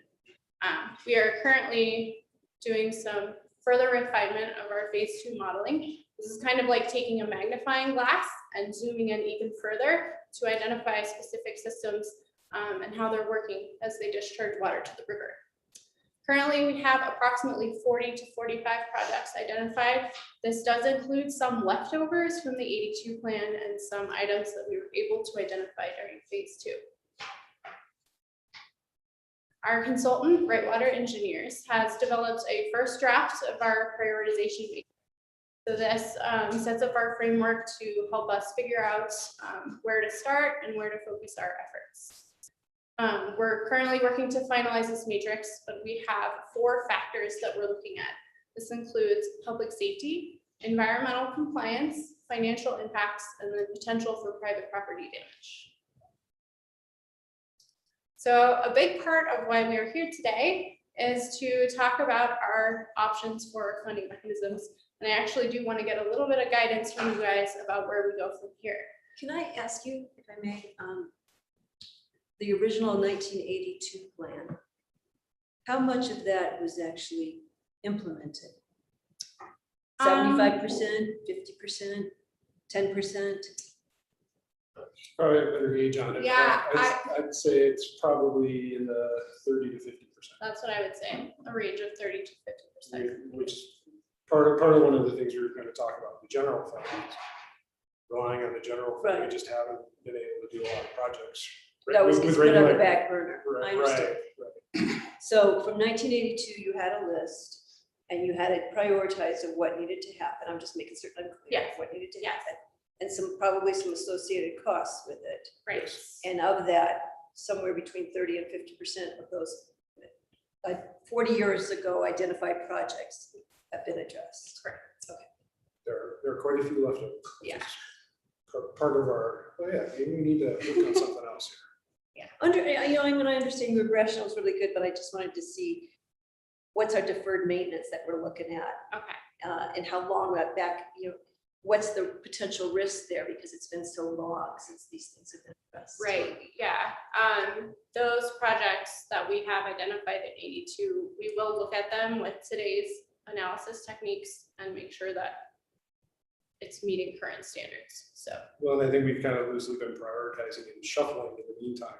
When something big comes up, we had to address it, or, so some of those projects may have not actually gotten done just because something popped up. We had to address it right away.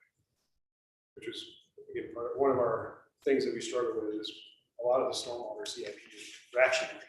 If something goes wrong or it fails, we need to address it as an emergency rather than proactively looking ahead and trying to plan these things. So in your agenda packets, we did include a draft funding memo from our consultant that lists the potential options for funding. So we have the general fund appropriations, a dedicated stormwater tax, stormwater utility fees, grants and loans for development or impact fees. And the enterprise fund. Yeah, so that's covered under the stormwater utility fees. So first we have our general fund. This is our current funding mechanism. Sometimes general fund allocations can allow for natural prioritization, because you're only allocating a certain amount and kind of just going by the list. Historically, the general fund has been an inadequate funding source. Perfect example of this is we still have leftover projects from our 82 plan. We do see some revenue variability, so there's no guarantee that we'll get money year from year. And then oftentimes the general fund is not directly related to how much stormwater runoff we're experiencing in town. I think it was just one of those things that we'll always start the year with funding, like, oh, we're gonna start this project again. We start it up in January, February, and something may happen, or the revenue's not looking that good. Our stormwater fund usually is one of the first things we're like, okay, we're not doing any projects this year. So it's just kind of that up and down cycle. We're trying to look for something a little more reliable, I guess. Next, we have a stormwater tax option. This would provide us with a dedicated revenue stream, so that would allow us to be more proactive, as Keith said, instead of reactionary. However, this would require voter approval, so there's no guarantees with that. Taxes can often have a limited time frame, so it may not help us to address our long-term maintenance goals. As with the general fund, the taxes do give us, again, some revenue variability, and isn't always related or equally allocated according to stormwater runoff rates. So next is our stormwater utility fees. This is pretty common in Colorado. Within your agenda documentation, we actually gave you a list of municipalities that currently have a utility fee in place. Of these 40 municipalities, about 30 of those currently do have an MS4 permit program. The utility fees can be really good because we can ensure they're applied according to runoff contributions. The enterprise fee will allow us to encompass all of our projected revenue needs. So this would include capital improvements, maintenance, and then regulatory compliance. Going with the utility fee, however, does require us to establish an enterprise fund, and then we would have to provide an option for payers to reduce or eliminate their fees. But with this option for reduction in fees, we do have the ability to potentially encourage more green infrastructure type development within the city. So grants and loans, depending on availability, are always an option regardless of the mechanism that we choose. They tend to work as only supplemental support. They can be unpredictable just based on availability. And they do require some upfront capital or dedicated revenue to repay the loans eventually. I think we wouldn't throw that out anyway. We could do this in combination with moving forward. And then we have development or impact fees. The city's familiar with this funding mechanism. We do have like major street impact fees. And the work that we are doing in phase 3 does actually provide us the appropriate information and framework to develop this fee structure. The cons there are is this actually would only address stormwater impacts from development and wouldn't really support us with our long-term operation and maintenance of our stormwater infrastructure. Currently, our design criteria manual requires developments to account for stormwater quality and detention with their developments. So this actually could come off as sort of a double dip with the development community. So with that and all this information, where do we go from here? Today, I think we're looking for some guidance on which funding mechanisms you'd like us to pursue further. As far as wrapping up phase 3, we have just a few things we need to finish up that are listed here, and then we'll be back to the Infrastructure Advisory Board and Council with a plan for implementation. Open it up for questions for council. One of the things I liked about the tax is that if we alternated it with the roads tax, for example, there you wouldn't actually be increasing anyone's taxes. So you might have 10 years for roads, 10 years for stormwater, 10 years. And in 10 years, yes, you're going to have some operations and maintenance buildup, but then you can come back to it. And so one of the things I'm trying to do is find out how not to charge people more money. Right. Right? Yeah, I And think yet we're all still get sensitive our to that. needs met. And so if we do a really good job with our 10 years of roads, then maybe we could wait another 10 years years to do the roads again. So being creative, and maybe it's not 10 years, maybe it's 5, I don't know, but being creative with how we're using current taxes, and of course, we'd have to re-up it and do all of that, but it might make it just more economically less impactful to our community members if we weren't increasing fees or increasing taxes. Yeah, So that's one of the things I kind of like about that one. that's an interesting thought. I don't think we thought about it that way.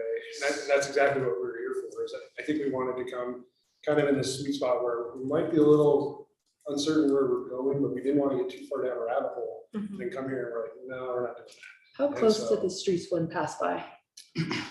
200 votes less. Less than 200 votes. That's what makes me nervous with a tax, is that you're banking on that, and then every 10 years, and stormwater, just like streets, isn't sexy. It's not like Yeah. people are gonna like, Yeah. you know, getting a Parks and Rec tax So you have passed to for realize- rec center. So is there a way to do it where is it only 10 years for Tabor? Like you have to re-up it every 10 years, or how does that work? You could put a sunset on it, and that's, sorry. You could sunset it after 10 years, or you could, I think, I haven't seen one done this way, but you could have an alternating tax where it's, you know, every other year for different purposes, or every other Oh, cycle. so That's interesting. that is interesting. So 1 year would be roads, 1 year would be Or maybe 2 years or 3 years. 3 years. Yeah, Yeah. makes I mean, sense. again, I think it would be possible to do that, yeah.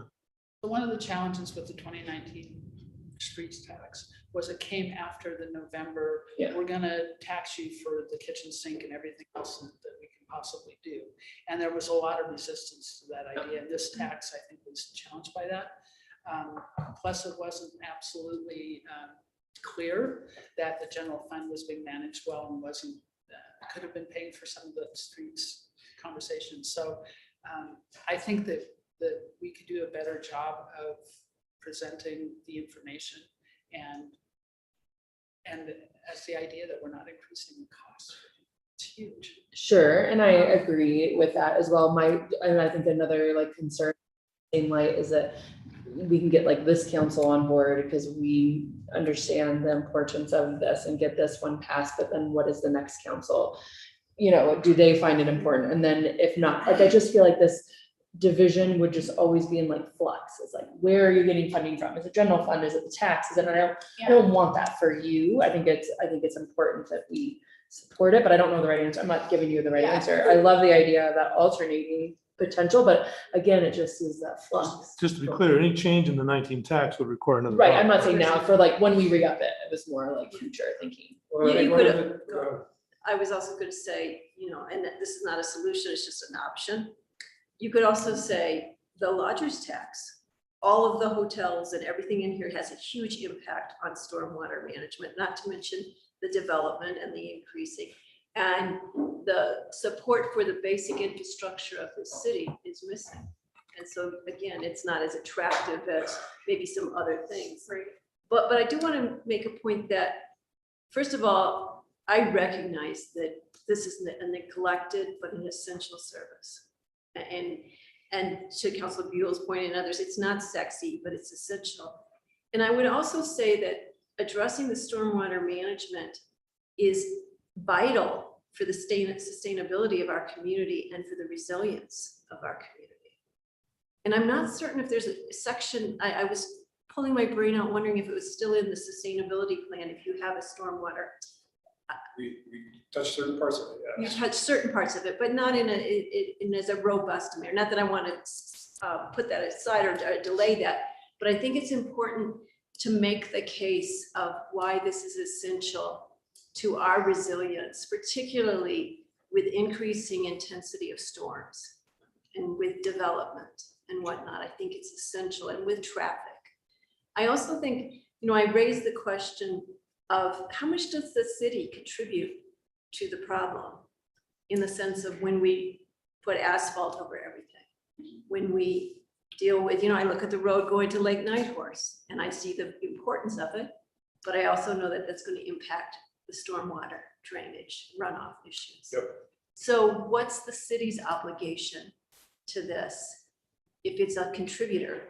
And also where I was coming back for the funding, because I found it very interesting that folks will have different responsible levels of responsibility to this issue. If you're totally concreting an area rather than having some percolating through the soil, there's a very different impact. And how to make those cost allocations appropriate to the situation. Yeah, I think you hit on a couple of things that are kind of interesting because we kind of fall into a couple different buckets, and we kind of have some of these tugs and pulls, like you're saying with the asphalt and concrete. Because one of the things we talk about all the time is like the asphalt parking lots. That's one of our big requirements, and we require that now because we like the asphalt or the concrete there, but it prevents tracking of dirt onto our streets, which then becomes an illicit discharge. So we actually end up hitting two buckets in our MS4 permit. We might be in compliance on the post-construction site management because preventing pollution and erosion by concreting it, but then we're creating illicit discharges if we let them go, percolate into the soil. So we have some kind of weird tug and pulls that we have to deal with. And we even kind of had that conversation with Lake Nighthorse and that overflow parking lot, which is allowed to be gravel instead. Well, that's where permeable surfaces comes in too. Mm-hmm. Yes, and we I know tried they're to do hard. that. But the other one I wanted just to point out there was the municipal operations. You talk about our contribution. Just we as the city, part of our MS4 permit is we have to make sure that we as the city, as we operate, are minimizing how much pollution we're doing. So with the Nightcorps in the streets, when we plow just our sites and our operations, like Centennial Yard and city ops, we got to make sure that those things are polluting also. So we have a lot of things kind of swirling around this program. And then we get into the actual projects. How do we maintain the system? And I think that was one of the other pieces to this component, that we have a maintenance obligation, then we have the CIP obligation.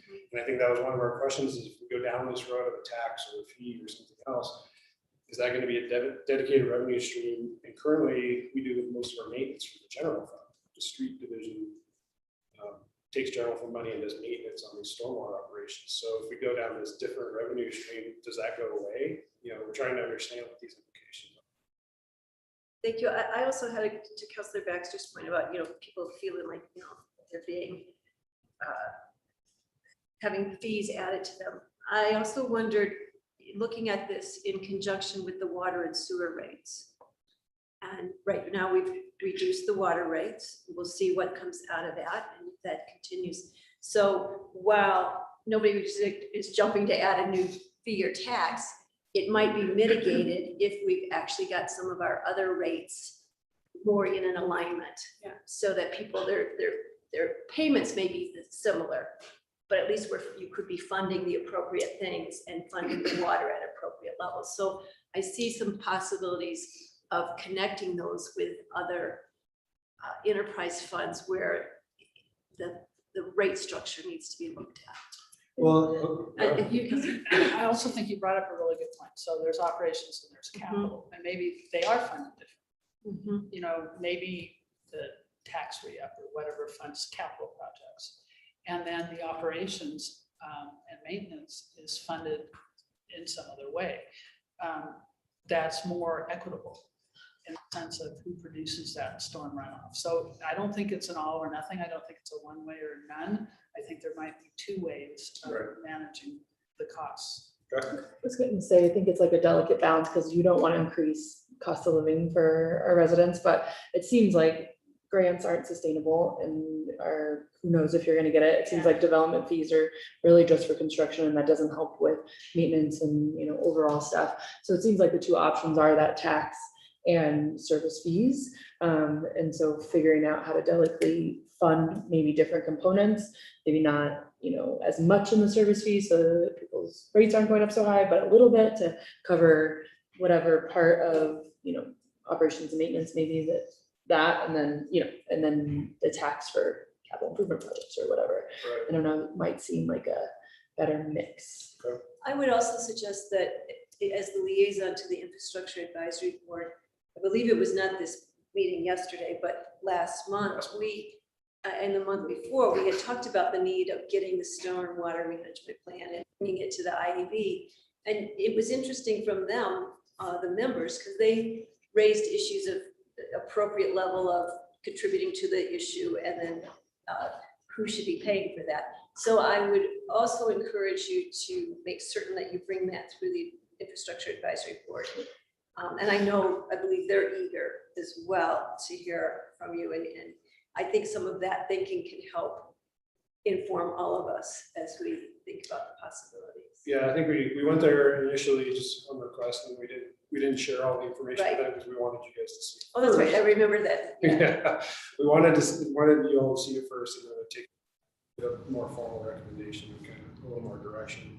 I was gonna go back to the fee a little bit. I think one of the things you're kind of liking about the fee for the stormwater utility, I guess, in the sense of the way it could be structured, going back to that point of, if you go based on the amount of impervious coverage on a particular lot, it's a little easier to assign.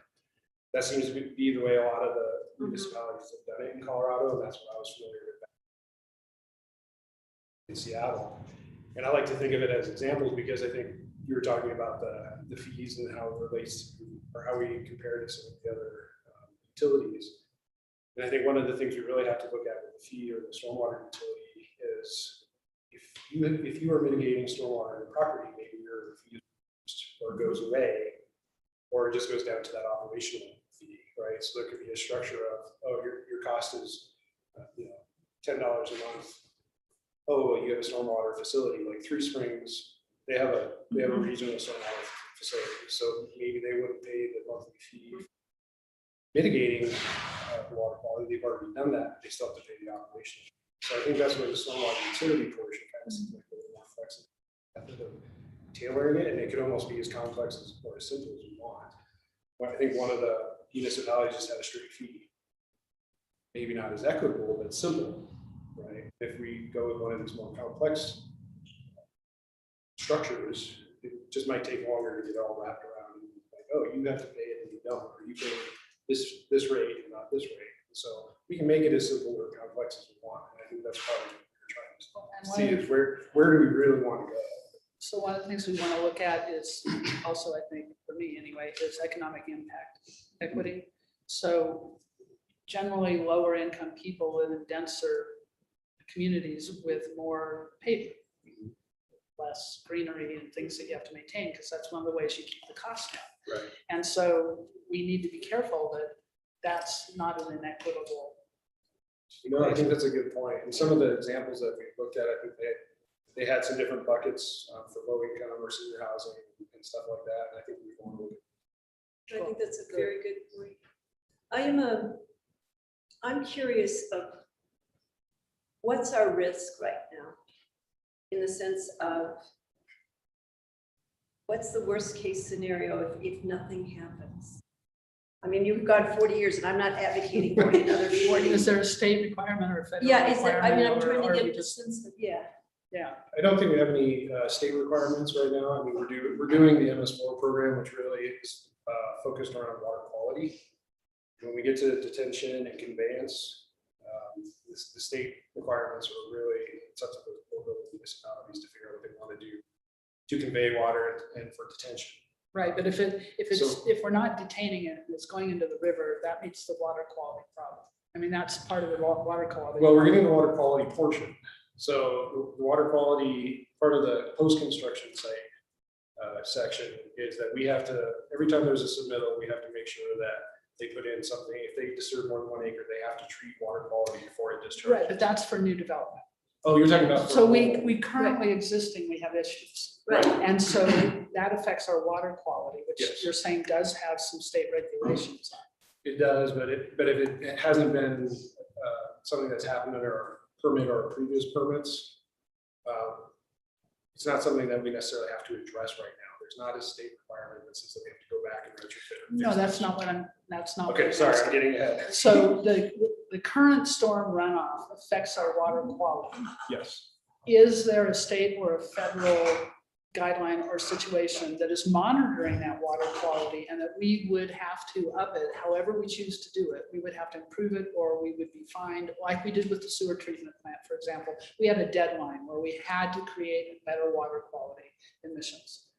Is there anything like that? So we did have a deadline with our MS4 permit to make sure that our development projects were following the water quality requirements, which is what Which we for the did new in development. phase That's new. one. That's new, This right? is And existing. so that deadline, I guess, has been met Right. with our design criteria manual. I think the answer is simply no. I There's Yeah. nothing right now. Most of the stuff that we're talking about related to phase 3 is gonna be like your street and pipe conveyance. So this is just kind of improving stormwater conveyance, and we do have a storm or water coming through that it's. It goes to the city systems. It's going through our storm drainage system, and it's safe and it's working and it's functioning, and we're able to maintain and operate our storm system. Right. So going back to the risk, oh, sorry. But if there's contamination going into that system, even though the system's not like, there's no breaks in it and everything else. Yeah. If there's contamination going into that system that's then ending up in the water, aren't we going to have to do something about that? Yeah, so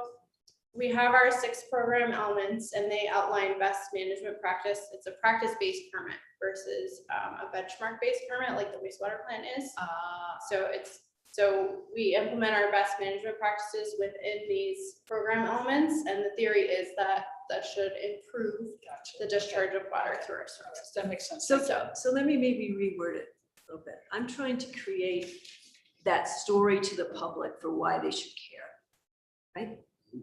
So when I think about where I've lived other places that have had dismal addressing of the storm runoff, the sewers back up, the gutters all back up, I have to put on my boots that go up to my knees to cross into the curb. So I can visualize what happens when you have storms and how it impacts just the safety of getting, students walking to school. So I'm trying to get a sense of how things have changed in 40 years. Are you seeing stronger storms in more intensity? What impact does that have on the person who's living here? So we can help all of us understand why you should care. And we do have flooding situations. We've got a lot of residential neighborhoods that have been paved over and over and over. And meanwhile, the storm drains See, get that's a lower story. and lower. And you get more backup. It impacts our snow removal when we do the best to clear and anticipate a warm day and some melting and it draining away and it just doesn't drain. Those are the situations that are not necessarily water quality, but in terms of conveyance that really start to be impacted over time.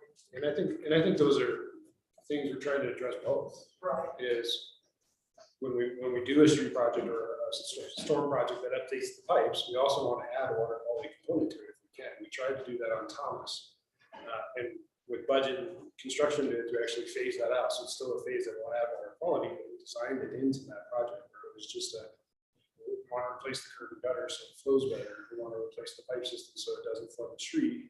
Oh, and by the way, we want to add a water quality component. So we're trying to incorporate those things into our projects as we do them. So going back to the risk question, if we did nothing, I think it's kind of that status quo of we will try and address things as best we can, but we're going to be in a reactionary. An emergency comes up, there's flooding, there's damage, we have to do something, and that's just more costly and less effective. And so I would say that is our risk. So other questions, otherwise I'd like to kind of sum up what I heard council say. Yeah, I was just gonna say, did you have direction on where you Yes. think you are going for funding? So I heard that we want to find a way to address affordability in this community, but recognizing that we have to address stormwater. We need to make certain that those that might live in neighborhoods that are more constrained and have historical issues, that that's an equitable sharing of the burden to some extent, but not, also addressing that some organizations may contribute more to the problem than not. When I read about the commercial, we wanted to go to IAB for some suggestions. There seems to be some support for looking at whether it could be taxed. I also am intrigued by the enterprise fund concept and what others have done. I don't know if there was. So I think I want to make certain, council, that I'm summing that up, and that gives you a sense of a couple of options. Also the question of addressing capital improvement projects and then funding of maintenance, how that might be done. So I don't think we've given you marching orders, but I think we've given you as this council, recognizing that not everyone's here, what we might want to see in some suggestions, narrowing those suggestions down. Would anybody have something to add? Further exploration of all those, I think is a good idea. And I think the issue also that needs to be addressed is budget. You're coming up on the budget, right? And so you're planning the budget for 2023. So you do need a sense from us, of all of council, of what our thinking is. And again, that goes back to the getting it back on the schedule, which I'm not adding to the next meeting. And but- one of the other huge challenges of all of these projects is not everything can be priority number one. Right. And so we have to look at how do we prioritize and why do we prioritize? What are the benefits? And then do we annually shift priorities, take a relook at it, or is it every 5 years or 3 years or whatever? It's just a thing that I think we're gonna have to, we're starting to talk about some big dollar items and But I also have think to look at priorities. hammering this out with you guys with this little bit of guidance and research and what other communities do and best practices. And then the IAB will get us into like a good, quicker, quite a system. Yeah, and I think that was the plan. It's just, we wanted to do this again upfront where we're not too far down a rabbit hole, and then we can kind of work on some of these solutions and come back. We just didn't want to get 90% to the finish line. We're And be like, "Yeah, no, we're not doing that." And it might be something also for the salt fab to think about as they look at enterprise funds and the structure, because, I don't think anyone takes lightly creating a new enterprise fund. Right, No. yeah. No, there's some big implications, and I think that's part of that question and realization with priorities is if we just say it's not gonna happen right now, stick with the general fund, that might be the solution in a few months. I think the general fund's been less than $100,000 a year, right? For, Well, definitely most recently, because a lot of it's been focused on the stormwater master plan, and we've put the CIP stuff on hold to do this. Because we wanted to prioritize those projects before we just did them. But like one of my projects that I've been working on for a while is the 32nd Street EB, that has 435,000, that's been fun. So there has been some. finally. That took forever, but they're also related streets projects too, Right, so you right. could allocate some of that cost to. Well, some good conversation, so. Thank you. Thank you for talking it through with us. I will say the council actually just raised an interesting point, and I see Allison here because I never want to do something that's not appropriate into the funding, but the 2019, they've collected more money than they anticipated. And if it's appropriate to use funding for stormwater management as part of that streets, and I do not know that, but I do recognize that because the sales tax is up in all areas, that fund has collected more than it has appropriated to be spent this year. Interesting. So you've got money sitting in a bank, but of course it has to be an appropriate use of that sales Right. tax. We have looked at the wording on that and have a little conflict. We're not quite sure yet, but I think this is something that we would look to as a stopgap measure going into, as you mentioned, the budget right now and planning for 2023 design to start. That may be a good starting point while the rest of this is finalized and brought to. But obviously, that's a legal question that we really have to answer. Thank you. Thank you. It's been very informative and I appreciate the packet of information in advance. Thank you guys for your time. I appreciate it. Thank you. Downtown's next step, update.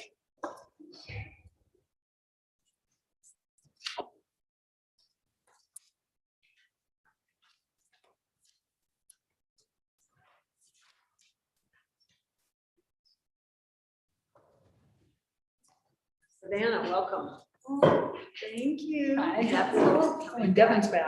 Devin's back. I'll pull up. It's always odd to do it when it's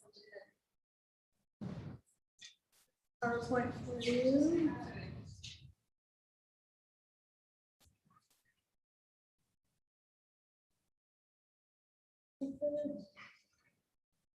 That's destination management.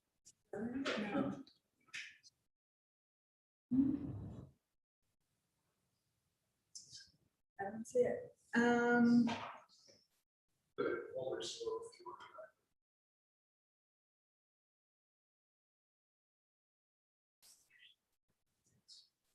could interpret dance, but we want to see that.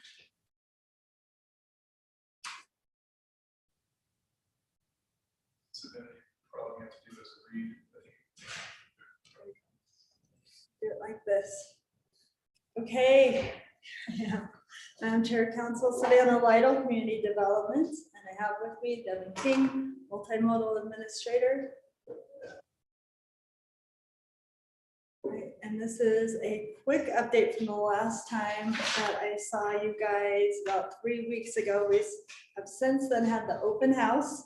We closed down the community review, online community review, so I wanted to share those updates with you.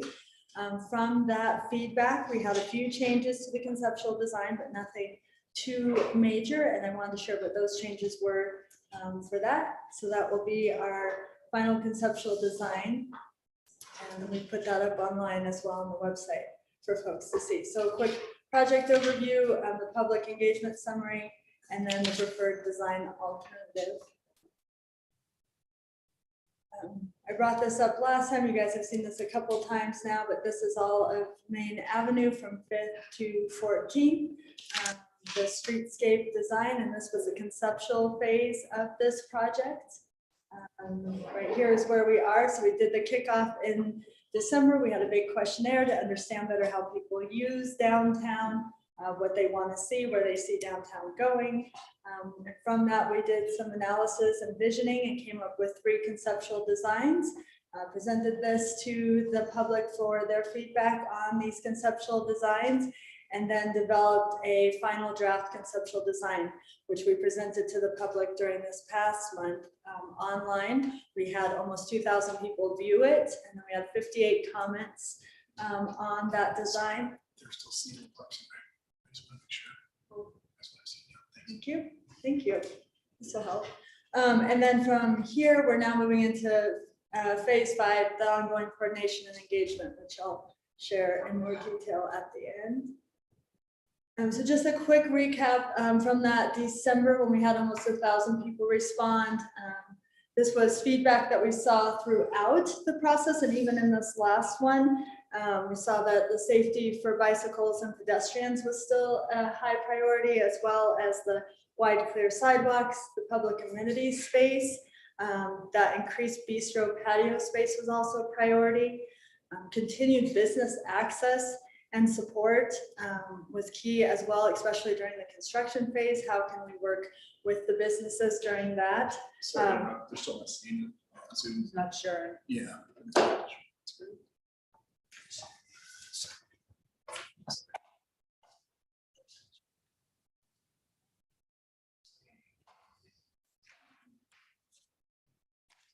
Yeah, I know we'll be 5 minutes over. She's got till 4:30 and then 4:45. But, and then, Just so you know. yeah, yeah. It didn't have. Oh, this is in the left-hand middle. Here? Yep.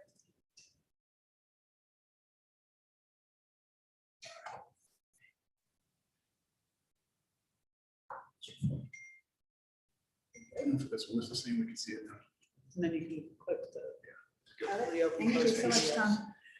Tom. One thing we had throughout this whole process is we had a space for people to put in other comments, and what came out a lot, which I think you guys have heard a lot, is there's been the 2 sides. One is seeing downtown closed completely for pedestrian mall, which economically is not feasible for Durango, and then also the other side of it, which is really, I wouldn't say no change necessarily, but maintaining the character of downtown and what we love about The it. Existing character of what we have for downtown. So really those 2 sides came out in our other responses when we asked for that. As always, deliveries and snow removal were a large part, and that was our decision to keep that middle lane for that. And then emergency access, we've worked extensively with the Durango Fire Protection District, as well as the police department on that. And also retaining our existing trees came up quite a bit. So that was very important that we maintain our trees downtown. So we had the community open house on the 19th, May 19th. With that, we had about 50 open house attendees. The same design was online where people could provide comments. We had 58 comments, 2,000 views. And again, as mentioned, the big things that came out were parking, and that was one of our biggest changes that we made. So we were able to add parking on the east side of the 1300 block Also parking here and some additional parking here. One thing that we heard was very important around Buckley Park was greater ADA accessibility, Americans Disability Act parking spaces, as well as a space for drop-off. So 2 of those spaces we'll dedicate for ADA, and then the other one will be dedicated for drop-off spaces. With the additional parking, we now have 47 spaces that will be reduced from current parking. That is 1 space less than when we have bump outs. So we actually, with this conceptual design, will be about the same amount of parking spaces as we do with the bump outs. But can I go back, just so you don't have to go back, but you had about 2,000 views and 50 comments. What do you think happened there? I cannot speculate on that. My guess is that we started to get a lot of the same comments, so maybe it was something that they saw it and they either agreed with it, so they didn't feel So there were like. comments prior to that time that may have already been made? I'm thinking either in the first 2 questionnaires, Right. maybe it was something they felt like, oh, they put it in, or I could see myself looking at something, oh, I agree with that, that looks great, and not putting that in there, just saying, oh, okay. We did have generally positive responses. Oh, I like the play areas, I like this, the trees, so we had general comments like that, but that's our only. Digital interaction overall is very viewy and not respond. Like people don't take time to, on any like digital sort of platform, respond. They have to feel super passionate one way or the other. Usually the middle of the road people don't ever say anything. We had really good comment rates though on previous 2 surveys, and so that's why I was wondering. Savannah, may I ask you a question about this slide and about Buckley? Because I appreciate the need for ADA accessible parking, particularly that. But I'm curious, how many spaces are eliminated in this design with the parking in front of Buckley on that side, and the response to the elimination of those parking spaces? I don't know the specifics for this block, how many were. I'd have to go back and look at the existing photos on this.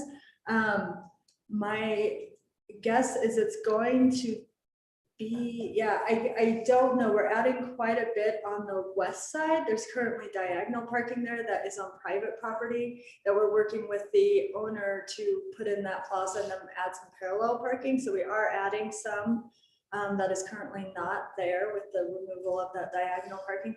So I don't know the specifics on this block. I'd have to look at an existing. I think that's a question that may come up, is just what's the overall change to parking availability around Buckley?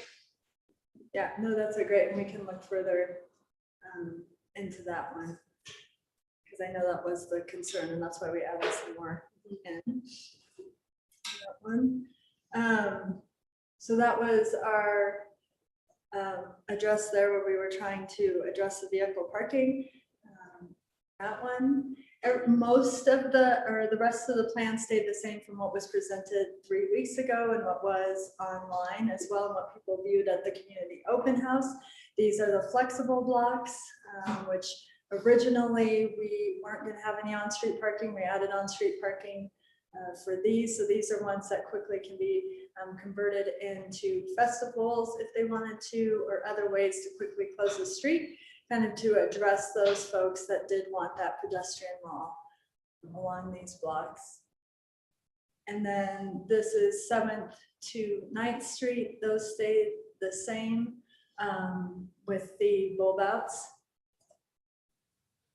And then this is College to 7th. The one block we don't have a bulb out is in front of Strader. We've worked very closely with them to accommodate their tour buses. That was something very important, that they were able to get the tour buses to the front of the hotel there. Most of the sidewalks are widened to 17 feet from 12 feet. On 5th Street, they are widened to 16 feet just to accommodate that diagonal parking. This is one too where they currently have brick on their sidewalk, and that was very important to them to retain that brick sidewalk. So we've kept that in here as well, working with them. A question that came up from the last session was what other communities have bulb outs, and this is not comprehensive. This is just a quick list of towns that are similar to Durango that have bulb outs on their main street, main avenue. So as you can see, it is Aztec and Farmington Cortez. So a lot of communities that surround us that have bulb outs, and this will help. We're starting to reach out to them so that we can get more of an estimate of what the cost is, because that's obviously the theme of today's meeting, and that's very important. So we're gonna start reaching out to them if maybe we can even just get an estimate of cost per square foot or something to that effect, so that we'll have a better sense of how much this project will cost. And as Devin mentioned during the Camino crossing, is that there are a lot of funding, federal funding coming forward, and for main streets especially. And so we feel that there's a lot of opportunities we can tap into that federal funding as well. But we're excited to reach out to some of our neighboring communities with bulb outs. Next steps, as mentioned, we're now on ongoing coordination and engagement. We have the final conceptual design. Some of the concerns that came up in the process were turning radius for trucks. And so those types of details will come out in the engineering. That's stuff that we can do, software engineering with the radii, make sure the trucks can turn, and snow removal. It's a great opportunity. We think it may be the same as it is now, but perhaps this provides an opportunity to look at some new way to remove snow from Main Avenue. So it really provides that opportunity to look into some of those details as well. So we'll be moving forward with our request for proposal for engineering firms, and we'll contract with the consulting firm for the traffic study and engineering design, construction documents, and we'll be doing public process throughout that as well.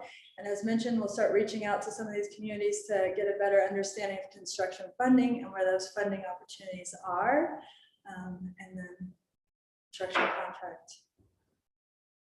There's our quick questions, quick update. Exciting for lots. I mean, you're never going to please everyone, as you know, but we've had lots of great positive feedback, especially through the public engagement process. And I hope we can kind of use this for future projects as well, because it's been amazing. So I have a question. good job. There is, if I'm looking at Sarah and Devin, if I'm remembering correctly, the ADA plan calls for $20 million in renovations, improvements. And I was wondering how much of that might be in this downtown area and is positively impacted as a result of these proposed changes. So the ADA transition plan is specific to transit facilities. So it does address accessibility at the 6 existing transit stops downtown. I don't have a dollar figure associated with that, but it also does recommend 2 additional transit stops along Main, just to increase access to public transit.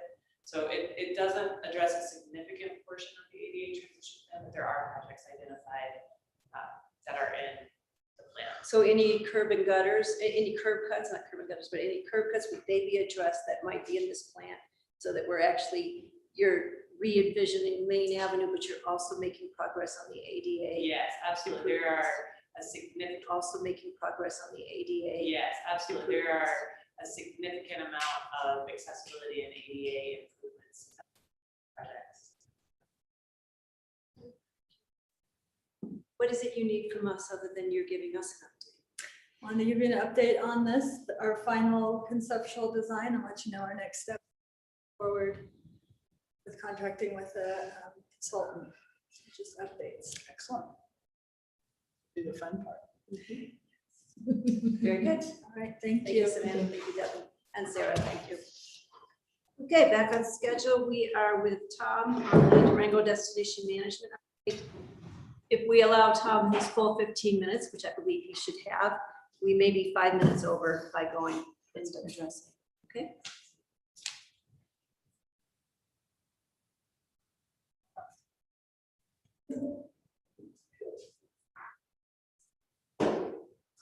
Okay, afternoon, councilors. Tom Sluice, Director of Media and Community Engagement. So in a nutshell, I'm just seeking some direction on whether or not to proceed with that RFP we had talked about back in January. The brief history of this was, of course, the city signed the contract with Visit Durango for March through December. And the staff at the time was directed to draft a second RFP specifically for destination management. And of course, now we're seeking direction on whether or not to proceed. The current contract, again, started March 1st, runs till the end of December. The highlights are essentially, it includes just over $1 million for tourism, sustainable tourism marketing, and about $154,000 for the Welcome Center. And we had decided in the contract that if they want to renew for 2023, they have until July 15th. And I talked to Rachel, and they do intend to submit that notification asking to begin those talks.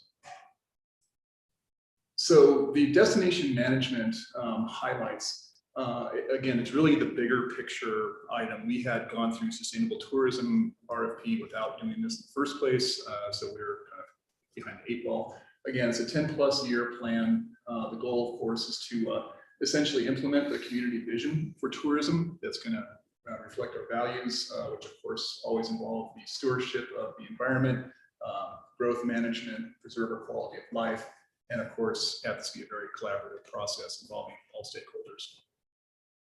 The scope of services that were drafted that I sent to council just to see if we're going down the right path, essentially are a strengths, weaknesses analysis of the current conditions, including review of our current strategic plan and the city's comprehensive plans. We have a variety of them that would be included.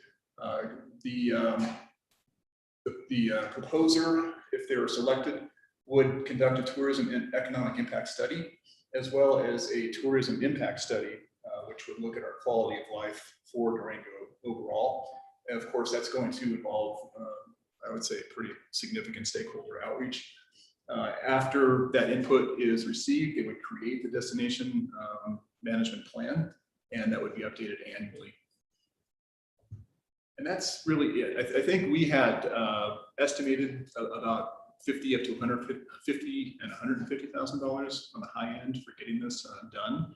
I know in the meantime, we do have a representative from Visit Durango with us, but we've incorporated a lot of those high-level concepts already, at least in terms of the local events marketing that our group, we have a subcommittee working on that. And so we're incorporating sustainability, DEI, a variety of these kind of high-level approaches already. I think this larger plan would, I think, further refine that. But I'm here because I know there's been some talk among council about, well, what's the future with Visit Durango? And so I thought before we pull the trigger, I just wanted to talk to you and see, are we comfortable moving forward, or is there a different approach you prefer at this point? Council?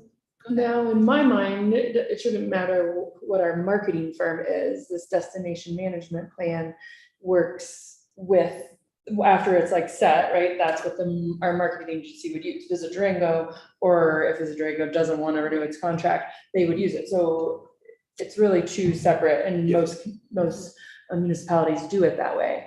And so I think that it's a great plan, and I think it's great to have a 10-year vision in terms of destination management and who we're attracting and why. And a lot of those things I know Visit Durango does already. They're trying to like incorporate it. So I think it would probably be a pretty seamless transition. And I know that Visit Durango is willing to work with a destination like that as well. And so I feel comfortable first going forward personally.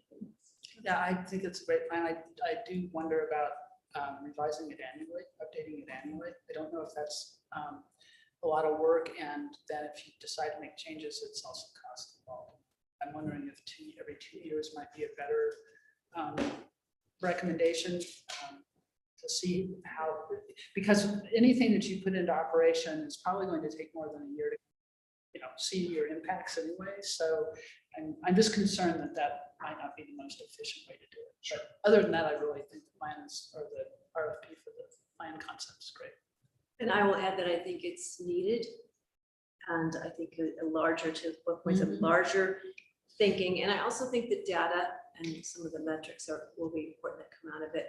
I also think that even 2 years may be too soon for an update. You may need to look at either 2 to 3 years would be mine, because to that point you need to get the impact, the data to actually make some informed decisions. I would look towards the firm that we hire for that recommendation as to how often you Yeah, update it. exactly. Because there is certain components of those management plans for marketing that you do update annually. You have to, because things change so fast, and like especially digital marketing and that, so you will want to update those, but not every little piece and component probably. And so I would advocate for like letting the company know when, and it probably will, like every 5 years you do kind of like a bigger revamp typically and some stuff like that, but every year there's like little things that you'll want to kind of update.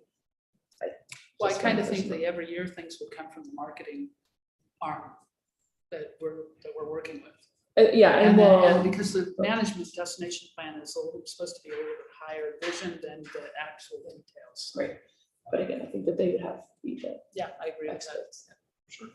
And I also think there's real merit in putting this out to a request for proposals to see what others might have to offer. So I value that part as well. For the destination management. So I think you've heard consensus from the three Yeah, it's here. very much thumbs up, thumbs The down. Got it. consensus is that we're supporting going forward with this. And the other two who are not able to be here recognize that not decisions, but consensus and direction needs to be provided, and we have to keep moving forward. So you have the direction, correct? Yes. Excellent. Great. Thank you.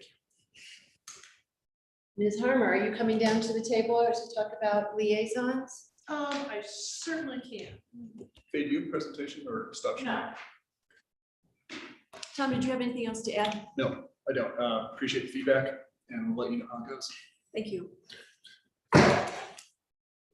Mayor and Council, Faye Farmer, City Clerk. Just wanted to briefly remind you that we have 8 open seats on our boards and commissions. We do have applications for 2 of those seats.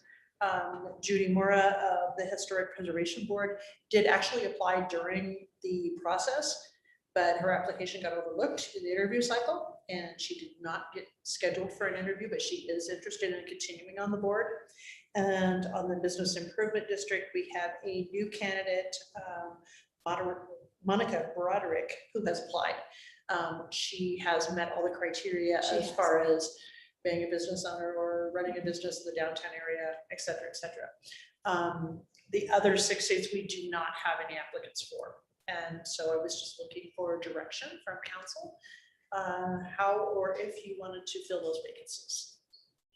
I think the Judy Mora one's pretty similar to a couple of other ones that we've had, where like with Matt Payne, where we just went ahead and reappointed. So we would probably need to put that on some city council meeting here in the near future to approve that one. That would be my take on it anyway. The person that hasn't been on the bid before and hasn't been interviewed, that's another question. I would support interviewing that person. And again, if you have to open it up, if there's anyone else, because I do know that needs that taken care of.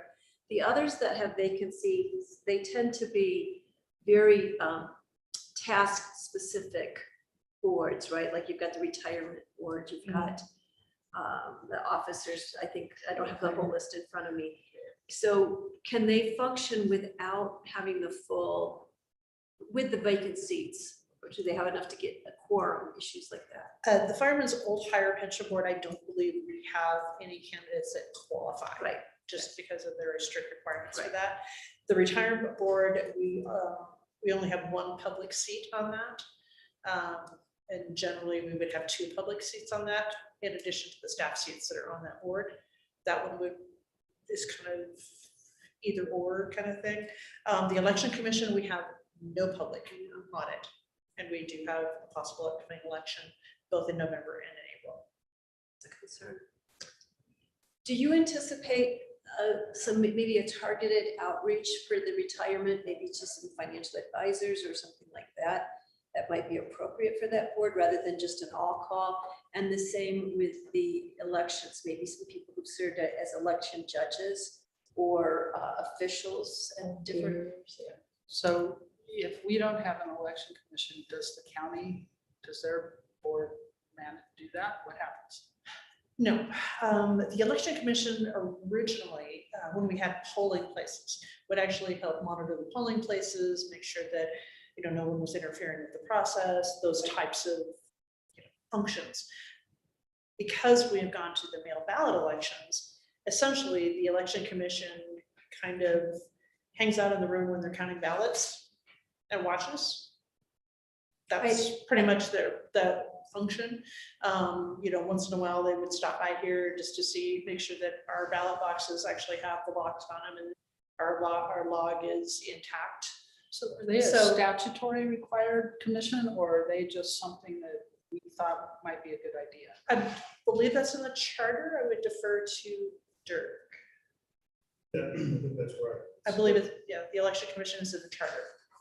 I think also, I remember meeting with one of the election officials. One of the comments was also, I think they also ended up 2 people accompanying all ballots that are being removed from the ballot boxes. So that, that was part of their job as well, as they would, be that second to make certain that, there was always 2 sets of eyes on the ballots. And as of the last election, we actually take the ballot boxes sealed to the county. And there was always 2 of us from our office, 2 of clerk and deputy clerk, that would deliver those to there and deliver them sealed. Okay, And then the county was opening those directly with their protocols. that's helpful to know. Yeah. Yeah, this was Yeah, years ago. to your point, maybe like groups like the League of Women Voters and those kind of places to, the Democratic Party, the Republican Party, but since there's no unaffiliated party. Yeah, I That's a like the challenging legal one, women but voters. Maybe that's a strong, robust membership, and maybe someone would. and because we can also appoint people, but they don't have to accept, right? Exactly. What about the land use board of adjustment? That's the other one. They meet somewhat infrequently. I believe the last person that was on the board said he attended 2 meetings in 3 years. Yeah. So they don't meet very frequently. So when there's when there's an appeal that needs to go through that process. Can they be pulled together in an ad hoc manner then? If there's an appeal, then we need to have a board assembled. Again, I would defer to Dirk on that. I think we probably could do it ad hoc, the problem is getting the timing. My guess is that there's an appeal would have a time frame. Or something together more quickly. When's our next, January, is that our next boards and commissions, like, chat for people? The news cycle is annual. Yeah, April. So unless we do That's a April. specific outreach, then it would be essentially April for appointments towards the end of May of 23 with the new council, or possibly new council. I mean, if we're doing one for the election commission and potentially retirement board, like specific outreach, you're gonna do a public. Mhm. You might as well include that include it all in there. And then, Sure. and as well as bid, even though I know Monica and I think that she'll be a great fit with bid. But that way we can do interviews with her, unless we need to do an interview with her right away. Well, I would, as soon as possible, I think we should. for Yeah, the just next- like throw that in there. Because, and we did do this in January, right, and in April, I mean, we've done it at least twice this year. At least one year we did it 4 or 5 times. Yeah, I know, but this year we've done it, I think, at least twice. Can we do it like 2:00 before our next study session or something? Like, Yeah. right, like. Yeah, no, like I mean, just I'm piggyback? talking, Yeah. I'm talking. No, I about know. I know. Big frequency, but I just- Because what I'm thinking in the case of the bid, for example, if we've done it twice this year so far, Yeah. and she's the only one who's come forward, then Yeah, I'm good with that too. Exactly. I would encourage you to think about targeted outreach for the financial, because I do think there's merit in having some expertise coming to the table other than, outside of the staff. And I also the election commission, because we will have an election coming up in November. Right. So it would be helpful to have some people willing to serve in that. So the other one, which is both of old hire boards, Right.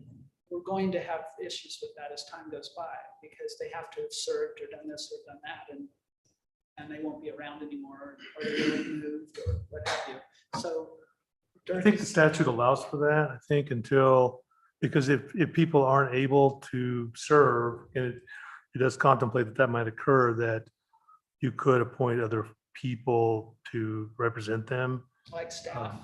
Well, I haven't looked at staff, but perhaps other members of the, yeah, perhaps staff, like the police department. I mean, the idea is that you have people who are part of that class on the board.